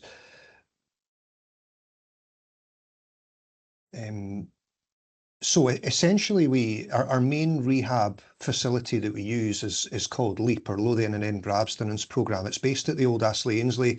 It's a residential programme based on the 12-step model, which some of you will be familiar with. The Alcoholics Anonymous, most famously, and Narcotics Anonymous use it. It's not for everybody. I mean, I'll come back to that. We actually do well in Midlothian out of this. It's a pan-Lothian agreement. Each ADP, Alcohol and Drug Partnership, pays money into this. We get more than we pay for, as you can see from the percentages there, so it works out fairly well for us. Last year we had 23 people that went through the programme, 14 of whom completed it, which is a 60% hit rate. That's actually pretty good in drug and alcohol terms. Those of you that have been around this agenda know that many people require multiple goes at residential rehabilitation before any measurement of completion. So actually a 60% completion rate is actually fairly good. The treatment outcomes are fairly good. However, we do use out-of-area placements as well, and if we could just move on to the next slide, and maybe just skip through that. That's just the pathway that we have in Lothians, which is a fairly technical slide around how people access rehab, but probably less important for this meeting. Next slide, please. Thank you. So we're in the process of developing an action plan around residential rehab, and we're working alongside Healthcare Improvement Scotland to do that. It will be fully impact assessed. But we want an approach that's using all the different types of residential rehab. So although we use LEAP quite heavily, it's not the only show in town. It is a specific model, as I've said. There are many other models available, and different people often require different types of models. So there are women-specific models, there are mother and baby units. There are most famously therapeutic communities, many of which are down south, where people live for 6, 7, 12 months at a time. So there are different models available, and what we want to do is utilise those so that people can access and gain the type of rehab that they want and that is clinically felt to be best for them. It can sometimes be a little bit controversial because LEAP is the Lothian programme, but we are very clear that we want to broaden that out beyond just the shores that we have here. The short and medium term action plan will set that out. We will, with the help of Healthcare Improvement Scotland, use quality improvement methodologies. Please don't ask me what those are because I don't know. I can find out. But we are looking at having as wide an offer as possible for people. If we could maybe move on to the next slide. So in terms of the key themes, I've already said we would be looking at understanding what the need of the communities are, and we're already pretty good at that with the different addictions cafes that we run and the work that we do with our third sector partners. So we broadly know that just exactly what I said, that people want a range of different rehab that's available to them, and it doesn't need to be necessarily local. There are certainly a recognition that certain communities have a higher need for treatment. That historically, no surprise, has been areas of multiple deprivation. And we are looking at that in more detail around the linkages across our housing sector with health colleagues. And we want to involve families within care planning around this area particularly. And again, and you hear this quite a lot, people can often successfully exit rehab. It's maintaining their ability to be abstinent beyond that when they return to their communities that's most challenging. So there's a little bit there around how our services pick people up. There's a little bit there around community detox and what we call community rehabilitation. We had 7 people last year that went out with LEAP, so out with Lothian for rehab. It's still a fairly small number. We'd like to see more of that. But generally speaking, all told, we have anywhere between 25 and 35 people a year that receive residential rehabilitation in Midlothian. The demand is often higher than that, but that's what we're able to find in terms of placement. Interestingly, if we move on to the next slide, Louise, money is an issue around LEAP in terms of its ongoing sustained funding, but we've had a huge amount of help from the Scottish Government in relation to residential rehabilitation more generally. So although we hear a lot in this meeting, we've heard again about it today, about the resource panel that we run, although people going into rehab come through the resource panel for approval, the majority, if not all of the costs, are picked up via ADP funding. So funding's not really an issue in this agenda. As much as in other agendas. That's not to say we couldn't do with more money, but actually, generally speaking, we manage the resource fairly well. The issue is often more about the availability of placements rather than the shortage of money. And again, just on that, Health Improvement Scotland are going to help ADPs in developing a more robust methodology around current and future demand. And it is acknowledged that going forward, capacity and financial resources may not meet demand, but some of that will be in relation to what the Scottish Government decide to do in terms of their funding. We have had no indication that the funding is going to reduce or be taken away for residential rehab. We're fairly optimistic that that will remain to be fairly stable, if not increase in the coming years. It's an area of high focus from our SG colleagues. And in the final slide, please, Louise. So as I said right at the beginning, we do get good access in LEAP. We get good value for money as a result. We in certain ways overuse the resource in terms of what we pay for it. Our short and medium term actions, when they're developed, we anticipate improve access to residential rehabilitation out with LEAP and out with Lothian.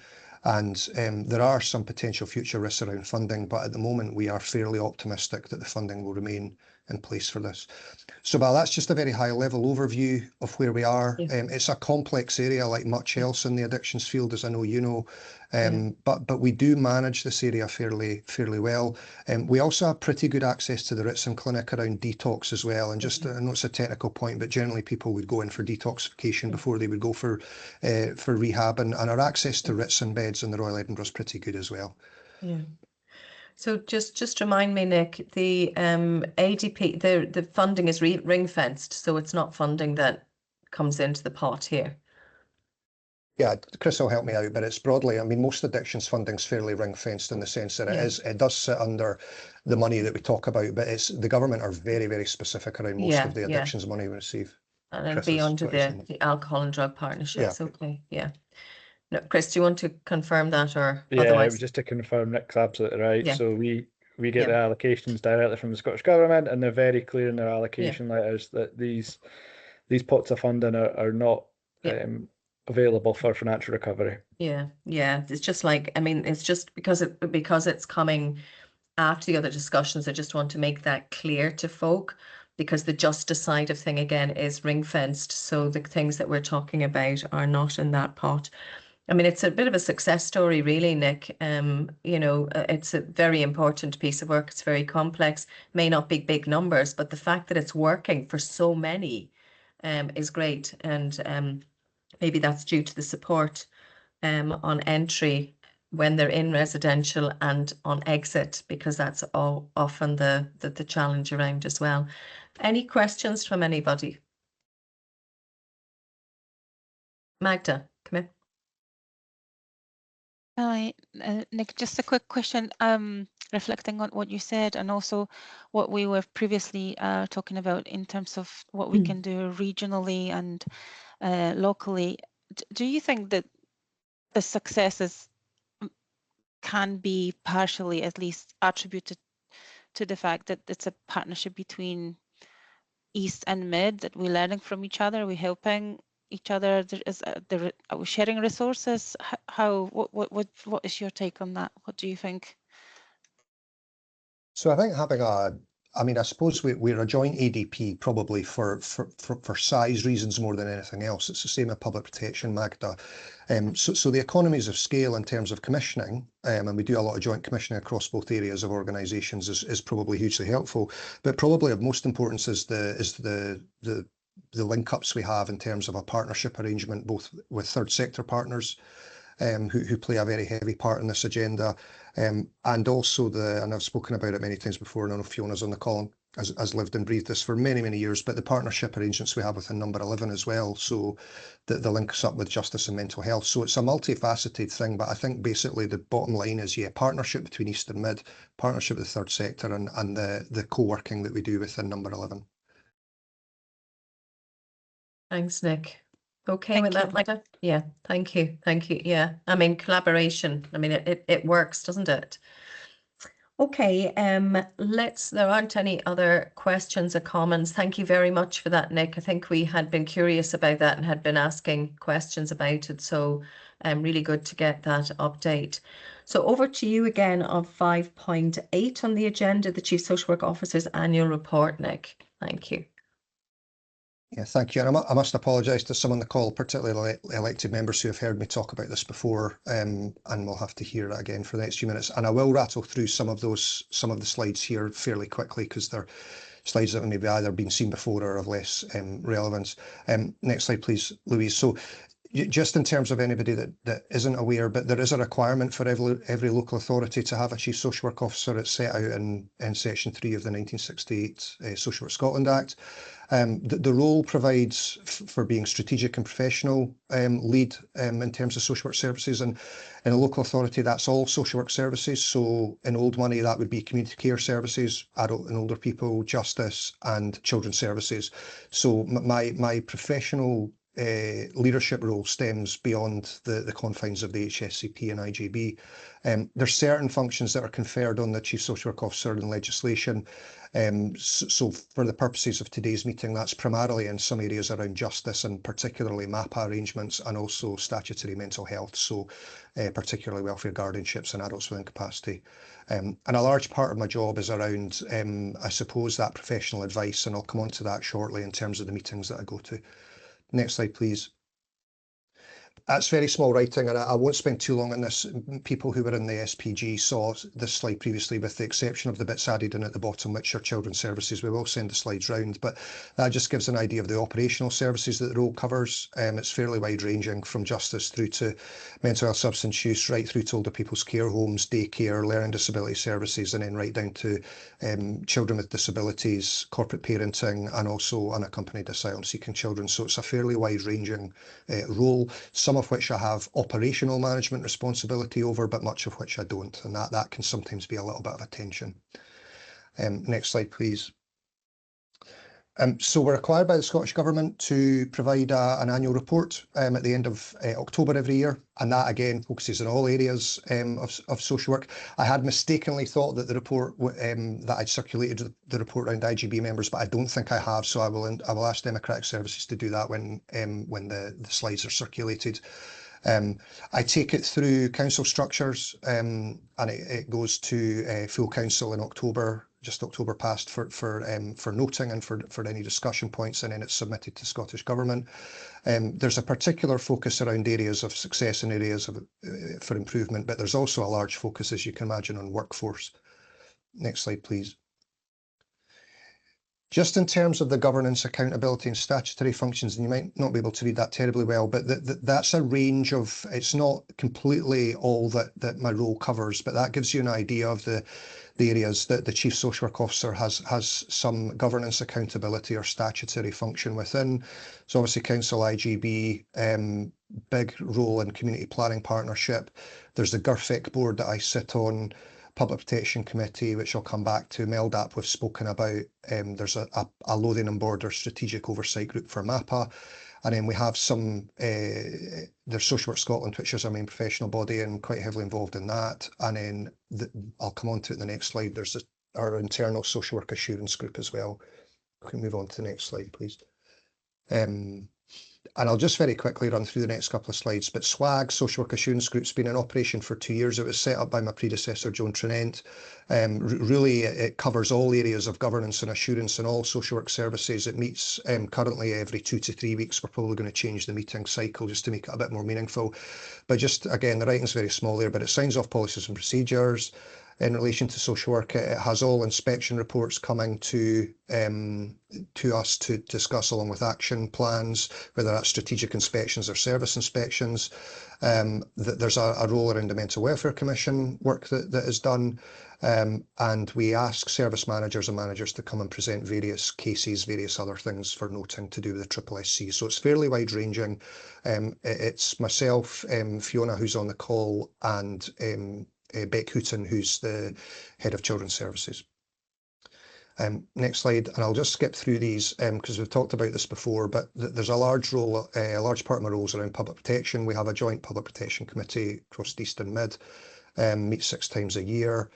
Maybe moving on to the next slide, just to take the two together. Sitting above that in the governance of public protection is what's called CSOG. In other areas, it's known as the Chief Officers Group, chaired by the 2 Council Chief Executives, and I attend that essentially as a professional advisor along with my counterpart from East Lothian, and that covers all the aspects of public protection, so MAPA and high risk offending, adult protection, child protection, but also brings in now drug and alcohol misuse, suicide prevention and prevent. So it's kind of changing as we go along.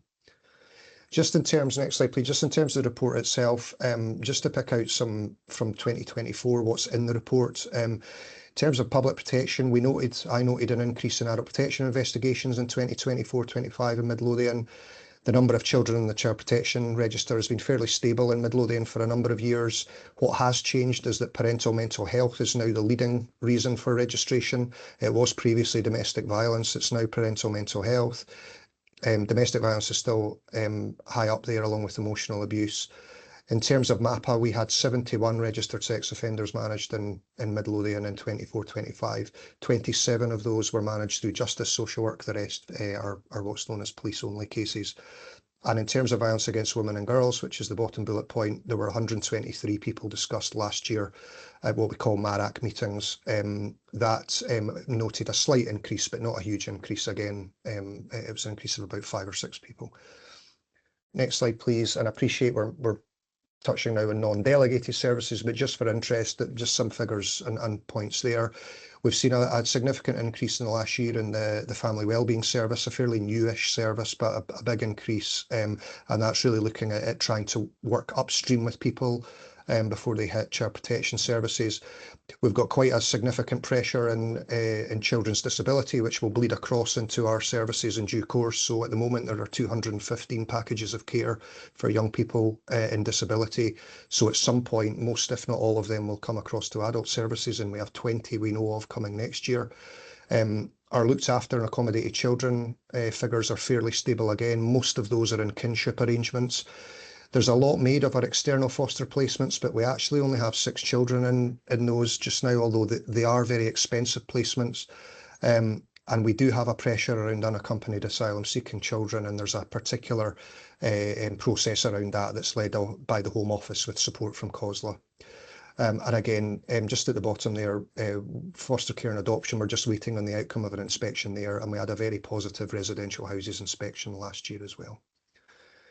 And then I'll not spend a huge amount of time on this because this is stuff we've talked about before, but maybe just to highlight in terms of the MHO services, that's quite a significant amount of statutory work, particularly the detentions. Those 3 detention are not necessarily all different people, but it does highlight the number of people that are detained under the Mental Health Act. And as everybody knows, transitions is a challenge. We have about 350 to 400 people receiving a service in learning disabilities. And we talked earlier about the financial challenge around that, and that's an area of focus for us when we are looking at reducing our spend, and we're going to have a particular big focus on that. We had a very positive care at home inspection in November last year, and in our old age services we continue, as you would expect, to have pressures on dementia, and we do have some longer waits than we would like for assessment. And then just in terms of community justice and justice. Community justice is not delegated. That sits with the Community Planning Partnership. We do have what's called the CJOIP, which is an improvement plan. Fiona chairs the Community Justice Board.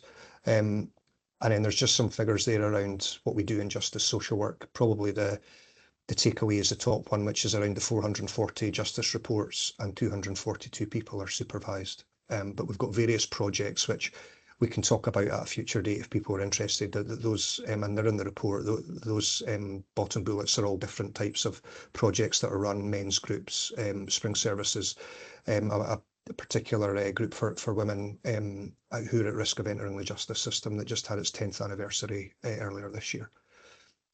And then there's a section, as you would expect, around resources and workforce. So we spend a lot of time, and we've done so again today, talking about budget pressures. I've highlighted in my report the eligibility criteria and the review team work that we've done in the last year in the HSCP. There are pressure in costs in terms of BEC service around external placement costs for children. Positively, we provide over 1,000 learning opportunities for our staff and third sector partners as well. We're very proud of our newly qualified social work programme. Social workers now, when they qualify, have to effectively do a year of I suppose, more intensive support. We've got a really, really positive programme.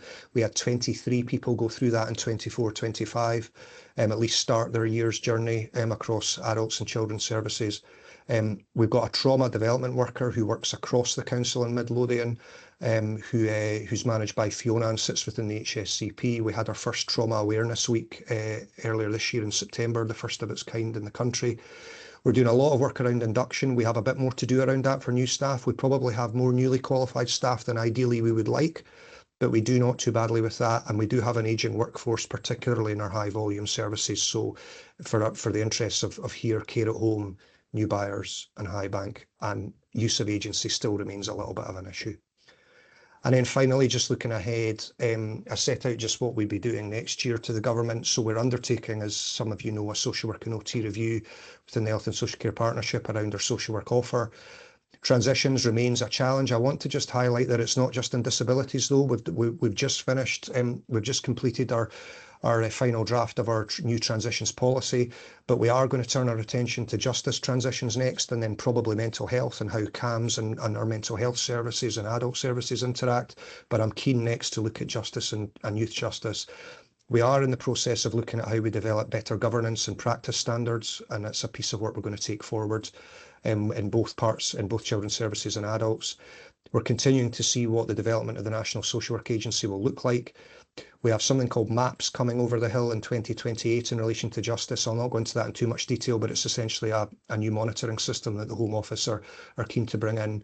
There's a lot of work going on in communication engagement and children's services, largely due to some challenges we've had around staffing and other things. We do and have a long established programme in adults already, and I've already highlighted workforce. And that, Val, is probably as quick as I can run through something like that. I hope that's okay. I will circulate the report. It's nearly 50 pages, the report, so I've tried to distill it down, but it's a pretty substantial piece of work. Yeah, well, there's a lot of work in there, Nick. Yeah, I think it's important to get the report circulated around. I think we've had it for the last couple of years, and it gives that, you know, you can look at it in your own time and dip in and out of the salient bits. A lot going on in there. And just great work, but it's good to have it all kind of in one place and in that deck slides. Any comments or questions for Nick? I mean, just great work from everyone. The transitions piece, you know, I suppose we could get into that again in relation to the finance. And if there was anything more that we can do in relation to that in terms of process and finance, then interesting that you're bringing in the mental health and the justice side of that as well. And I see the challenges in there. The amount of statutory work is phenomenal. So it kind of gives you an idea of the demographic that you're working with as well. And the justice and mental health stuff is the stuff that's sort of, and workforce stuff is the stuff that's sort of jumping out at me. But I did see in the Chief Officer's report that you're doing well on your recruitment for your MHOs and that work there. So that will help to mitigate that. Very well done. Thank you very much for that, Nick. And if we can circulate that, if there are any questions, people can maybe come back to you directly or to Fiona, who I know has got a lot of interest in this area as well. Okay, folks, again, a lot in that, a lot of really solid stuff as always here. Moving on to 5.9, I think, Morag, you're going to do a presentation on the unscheduled care update. Yeah, thank you. Just to confuse the board further, I was hoping that Debbie Creeder, who's leading on this piece of work, would be in to do the presentation, but I don't see her yet. So if anybody can dial her in, that would be helpful. She may have trouble getting in. If not, I'm happy to start and then Debbie can join in. So thank you, everybody. Again, this is a piece of work that Debbie Creeder and lots of the team are working through, and it's just an update, a regular update on the work that started under Scottish Government funding, which is probably December last year, so almost a year ago now. We've given you updates up till now in terms of the kind of high level performance, and this is just going to give you a different angle on some of the learning that's coming out of this piece of work.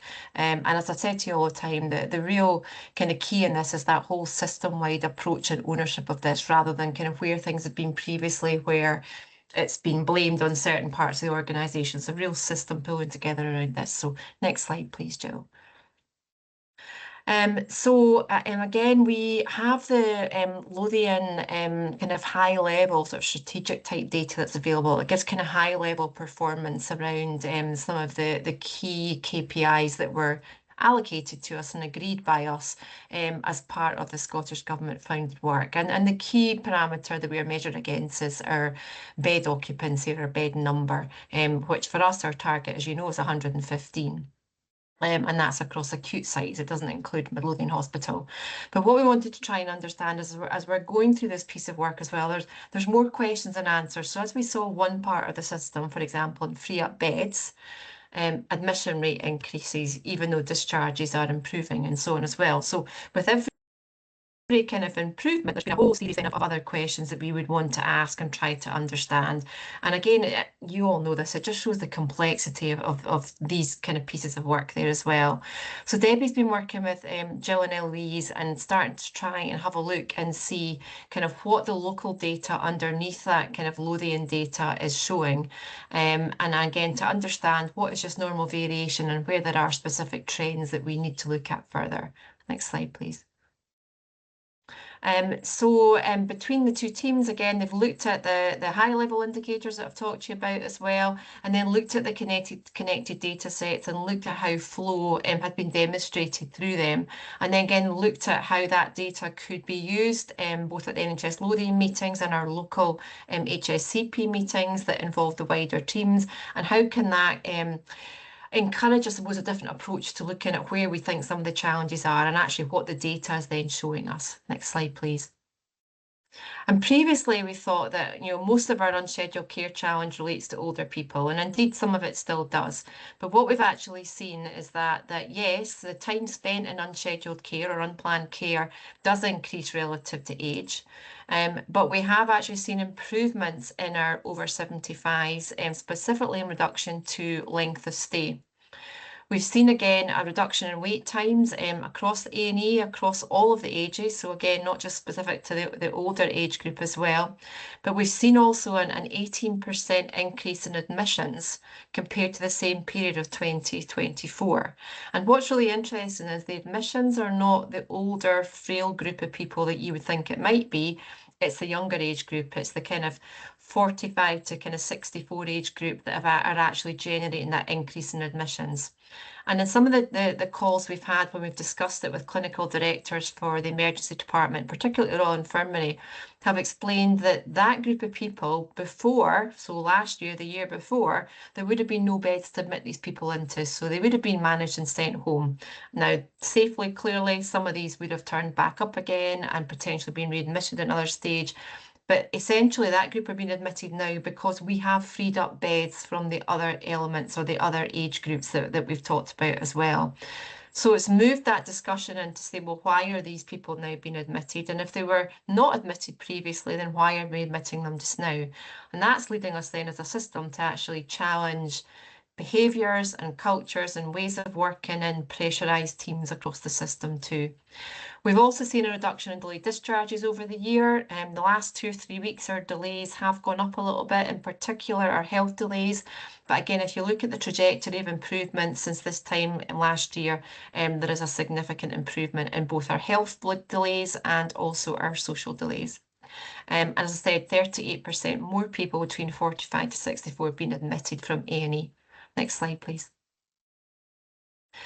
And again, you know, these are some other things that we found there, and the length of stay we've talked about before is that actually when you look at the reduction in length of stay that I talked about for the over 75, it equates to almost a week per admission. So that's huge when you start to extrapolate across the system. And although we're reporting on Midlothian, if you translate that into Edinburgh and to East Lothian as well, that will have similar type trajectories and improvement patterns, then that's a lot of bed days freed up, if you like, from the 3 HSCPs. If you look at occupied bed days across the whole of the system, or for the over 75s, then if you take that for the year, then that would equate to 20,000 bed days for over 75s, which again, you know, is a massive, massive improvement. What we're not seeing consistently is us achieving our 115 bed occupancy, if you like, or bed usage. And we're seeing a variation around that. So we've seen a sort of slow and sustained improvement getting closer to that number. And we have hit that number on 4 or 5 different occasions. But again, we're not responsible or do we have any control over who's been admitted into these beds. So we can still see one day where we're sitting maybe at 116, 117 against 115. And then we can come in 2 days later and there can be 30 more admissions. And the challenge, as I said, is it's not the traditional type admissions that we're seeing now, it's that younger age group. Next slide, please. We were asked, I think Andrew, you asked me this when I presented initially around unscheduled care work, and it's all very well moving people through the system quicker, but is it safe? And was there any trajectory or pattern or trend around any readmissions, and particularly 7-day readmissions, that might indicate a riskier or poor discharge? So Debbie and Jill have looked into that. If you go to the next slide, please. And what this shows is actually, if you look at the orange bars over time, look at 2019 to 2025, then our 7-day readmission rate to the Royal has significantly reduced over that time, going from about, I think it's 279 down to about 30 as well.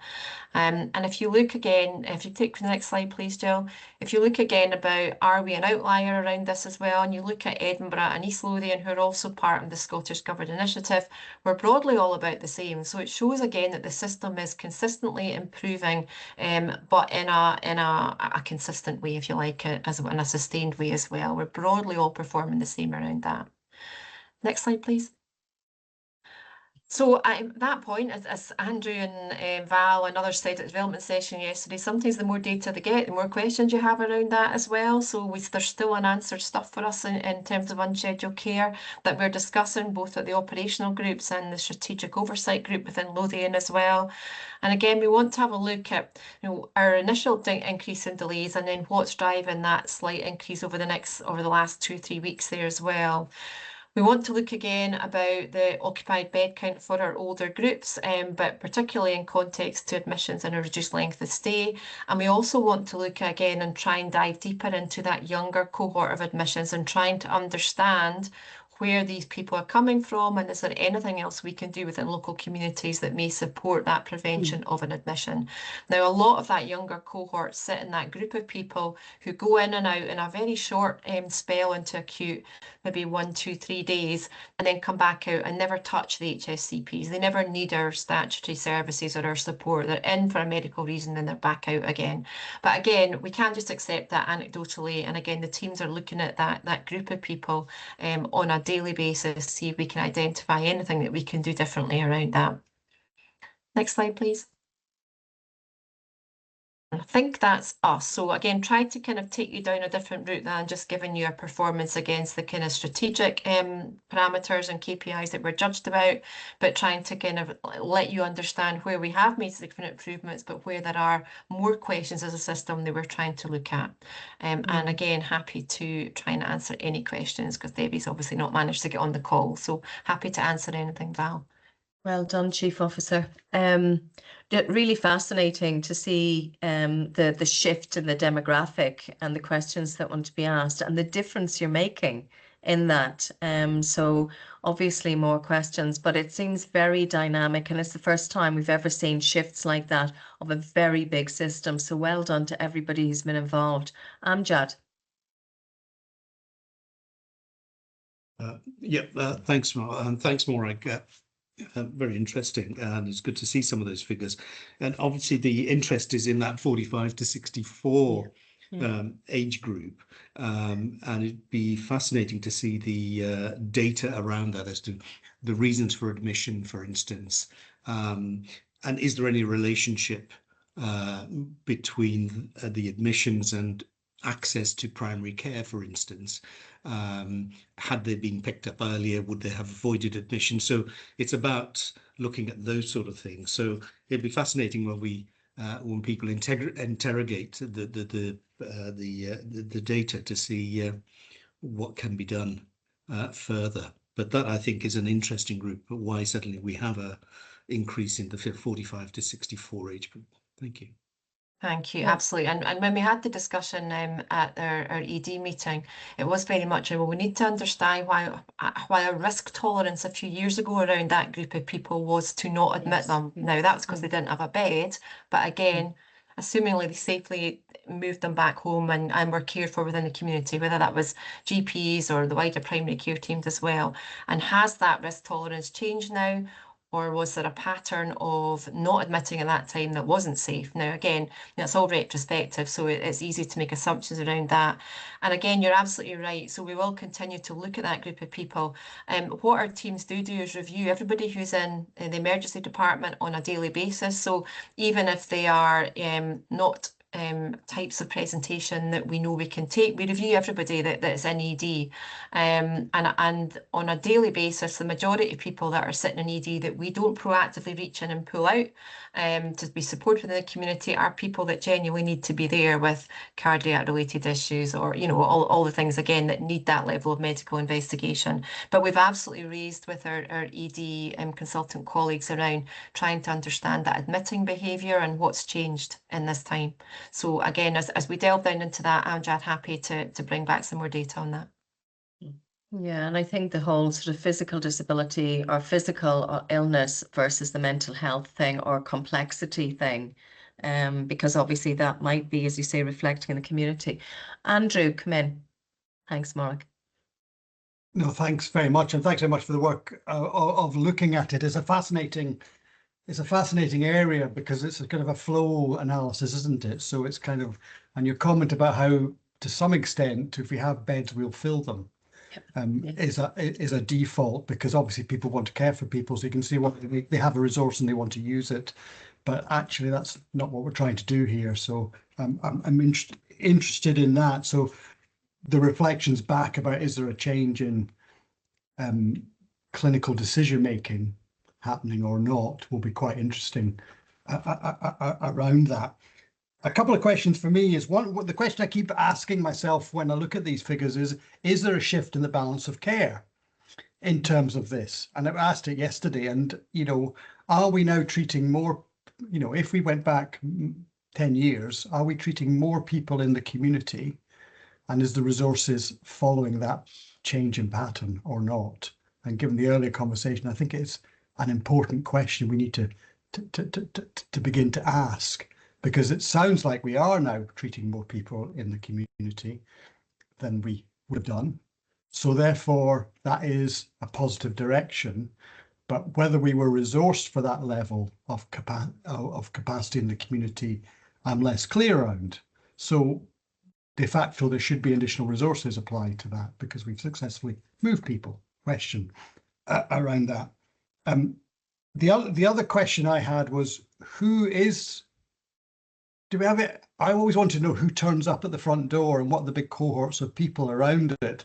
I've always remembered by research that was done down south, where they identified a group of people who turn up with particularly difficult and complex lives, who are being touched by umpteen different parts of the public sector. And actually, one of the solutions to that is actually to basically get one agency to buddy them and stop them having relapses in life or chaotic moments, and so they take them out of the AA environment or the police environment or wherever it is they're coming. So a question around that. But who are the cohorts of people that are still turning up, and are we able to begin to think about categories we can begin to put interventions into, protect, you know, take them into the flow center, take them into COPD clinics or whatever it is those groups are. And my final question, because it's my last meeting, I get to do this. I'll kill you. Thanks, Andrew. Appreciate this. And there was me thinking I was running till 4 on the button. Come on. No, it's okay. That's me. No, go on. No, I actually have lost it. I don't know where it's gone. I wrote it down, but it doesn't matter. I've run out of ink writing down the questions, actually, Andrew. So, right. So just a couple of points. So in terms of the frequent flyers, there's two elements of frequent flyers. There's the physical frequent flyers, and there's the mental health, if you like, related frequent flyers. So there are pieces of work being done around that from a Lothian perspective, but we still need to understand there's a little bit more. There's also a piece of work as part of the Unscheduled Care Programme, and Jill and our team are working this locally. Indeed, we're kind of leading around this, about that predictive piece of work, connecting data sets to look at who are our next frequent flyers, and actually how can we stop or change their behaviours now to stop them becoming the frequent flyers in 2, 3, 4 years time. Because for me, the frequent flyers just now, we're not going to change their behaviour. So let's focus on that next group and then get ahead of the game there. So that piece of work is starting underway. I suppose what I wanted to say too, and I did raise this at the Unscheduled Care meeting the other day, is that we have to be aware of the pressure staff are under across all of our sites, but also in acute services too. There is a disincentive when you're working at 100% all the time to discharge somebody, because you're so busy and you're never getting a break. And you know, we have to understand the fact that, you know, it's easier sometimes for somebody, a ward, a person, a doctor, within Midlothian Hospital, for example, not to discharge a person, keep them for one more night, because just now, as soon as one person goes out, another person's in before that bed's even been changed, kind of thing. So that there is that kind of acknowledgement that if you look at areas like AMU, literally they are just in, out all the time. And we have to recognise that this is not necessarily being done in a bad way, but it's an impact in terms of the pressure that teams are under as well. Again, in terms of delving down into the analysis around the data, they've actually been able to delve down. If you look at our ED performance, so that's our 4-hour target, people need to be seen, assessed and moved on or discharged within 4 hours. That is still varying significantly as well, but they've actually delved down to, at points in time, specific teams and specific clinical leaders at that time. There's patterns of behaviour in terms of data or breaches around the 4-hour target, or indeed bed usage, even down to that team level. So that's allowing acute colleagues to go in and actually do that evidence and data-based piece of work with teams. That's not just anecdotal going, well, there must have been more admissions at that time. Well, actually, no, you can see actually there's fewer admissions in that time. So that's a tricky work to do for colleagues, but again, really, really interesting. In terms of your shift in the balance of care, undoubtedly that is happening. We need to be able to evidence that. We know that there's a lot of work being moved from acute services into primary care or GP practice in particular to pick up. And it's not necessarily it's a bad thing, but when you add all these things up and going back to GPs, that's a huge amount of additional workload. Now, the good news, or maybe the bad news for me, is Lothian have asked me to chair a new programme board for NHS Lothian on primary care. And I was just having a discussion the other day with the primary care about some of the kind of quick wins we could do. And actually, is there something as simple, and this is the first time I've said this to anybody, so I might backtrack on this. You know, if there is going to be something where practice and acute changes and it's going to impact on another area, what process do they go through to be allowed, is the wrong word to use, to do that, so that we can start to try and manage that a little bit more and identify what the unintended consequences on another team, particularly GPs or community teams, but also as a resource need around that as well. So I think there's a recognition, absolutely, that's happening. It's probably happening for the right reason, but that resource is not going with it. So that's one of the first things that we really, really want to look at. And the only other thing I wanted to mention, I guess it's on the back of Amjad's situation or question too, is that although I'm talking about unscheduled care performance, I do want to note the really, really good performance that our teams have got around mental health acute beds just now. So you've heard me say that mental health remains on escalation for NHS Lothian, is still under significant pressure around the Royal Edinburgh Hospital beds. Currently, our teams have 4 patients in an acute out of 8 beds and have been performing consistently around that level for the last sort of 6-7 weeks there. So again, other areas are overusing their beds. Midlothian, again, from an unscheduled care mental health perspective, are actually performing at a really, really high level. So I just wanted to get that in, and particularly thanks to Fiona and Nick and Karen Darragh, who's our service manager, is leading that piece of work as well. Thanks very much, Morag. That's a lot to get through, and thanks for the question. I see Jill wants to come in. Jill? Just a really quick comment there to answer both Amjad and Andrew's question. So Amjad, we are already, the team were set off on Wednesday looking at trying to find some haystacks around that 45 to 64-year-old cohort so that we can identify what the haystacks are, and then we can start digging into them in a little bit more detail. So we're already on top of that. We're looking at things like you mentioned, the ICD-10 codes, postcode, GP practice registration. Is a practice we need to support differently and better? Is it spread across the range? Is it to do with a specific ward or a specific clinical management group? We're looking at all kinds of things to try and identify what are the big haystacks so we can do that more detailed work. The challenge about knowing about the shift of balance of care is many and complex, but I will never be able to tell you if it's an increase in demand in community or a shift in the balance of care until I'm enabled to integrate our health and social care data, and that remains a challenge. We do are working on that, but it is currently impossible to do, so I won't be able to answer that question until that time. Okay, thanks very much, Jill. I think some of this conversation may well be placed, as it was yesterday, back in the discussion yesterday when we get further into the data and we have further opportunity to get into the detail. I'm just conscious of time, folks, so I want to wrap up. I know the next, and thank you very much for that, Morag. That was really, really interesting, and it's really good to see the shifts, because that means there's an impact, there's tension being created, so something is moving. So now we need to make, I suppose, sense of what's moving and what the interest for us is, and if there's anything we can get out of that or what we need. So thank you for that. For noting the next 2 reports, there's no time allocated to them, so I take it we're just noting them. There's the Complaints Annual Report and the Health and Care Staffing Annual Report. Just to say, in relation to the complaints, you're asked to note the number of complaints received, the summary of themes and outcomes, and give delegated authority to Morag to upload that onto the website. My only one observation in that report was that the complaints, a lot of them seem to be around a kind of narrative that sort of says something like, we'd like to be more involved, we'd like to know how decisions are made, and we'd like to be around those decisions. And I think that's something that the strategic planning group can get their head around a little bit in the new year. So let's just have a think about that. So moving on, folks, and I will be finished in about 90 seconds.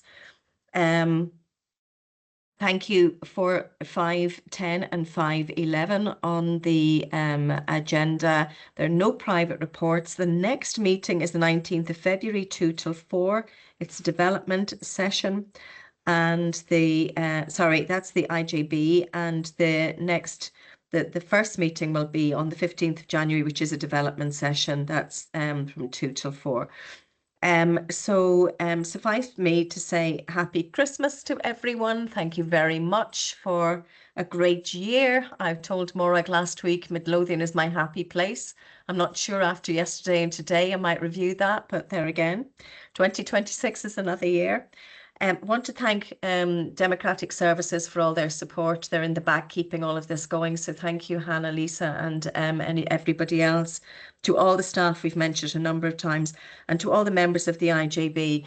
And again, Andrew, we're really going to miss you. So take care. Thank you for everything you've done. Really sorry you're going, but that's just sod's law. We'll keep an eye out for you. Thank you very much, everybody. Have a good evening.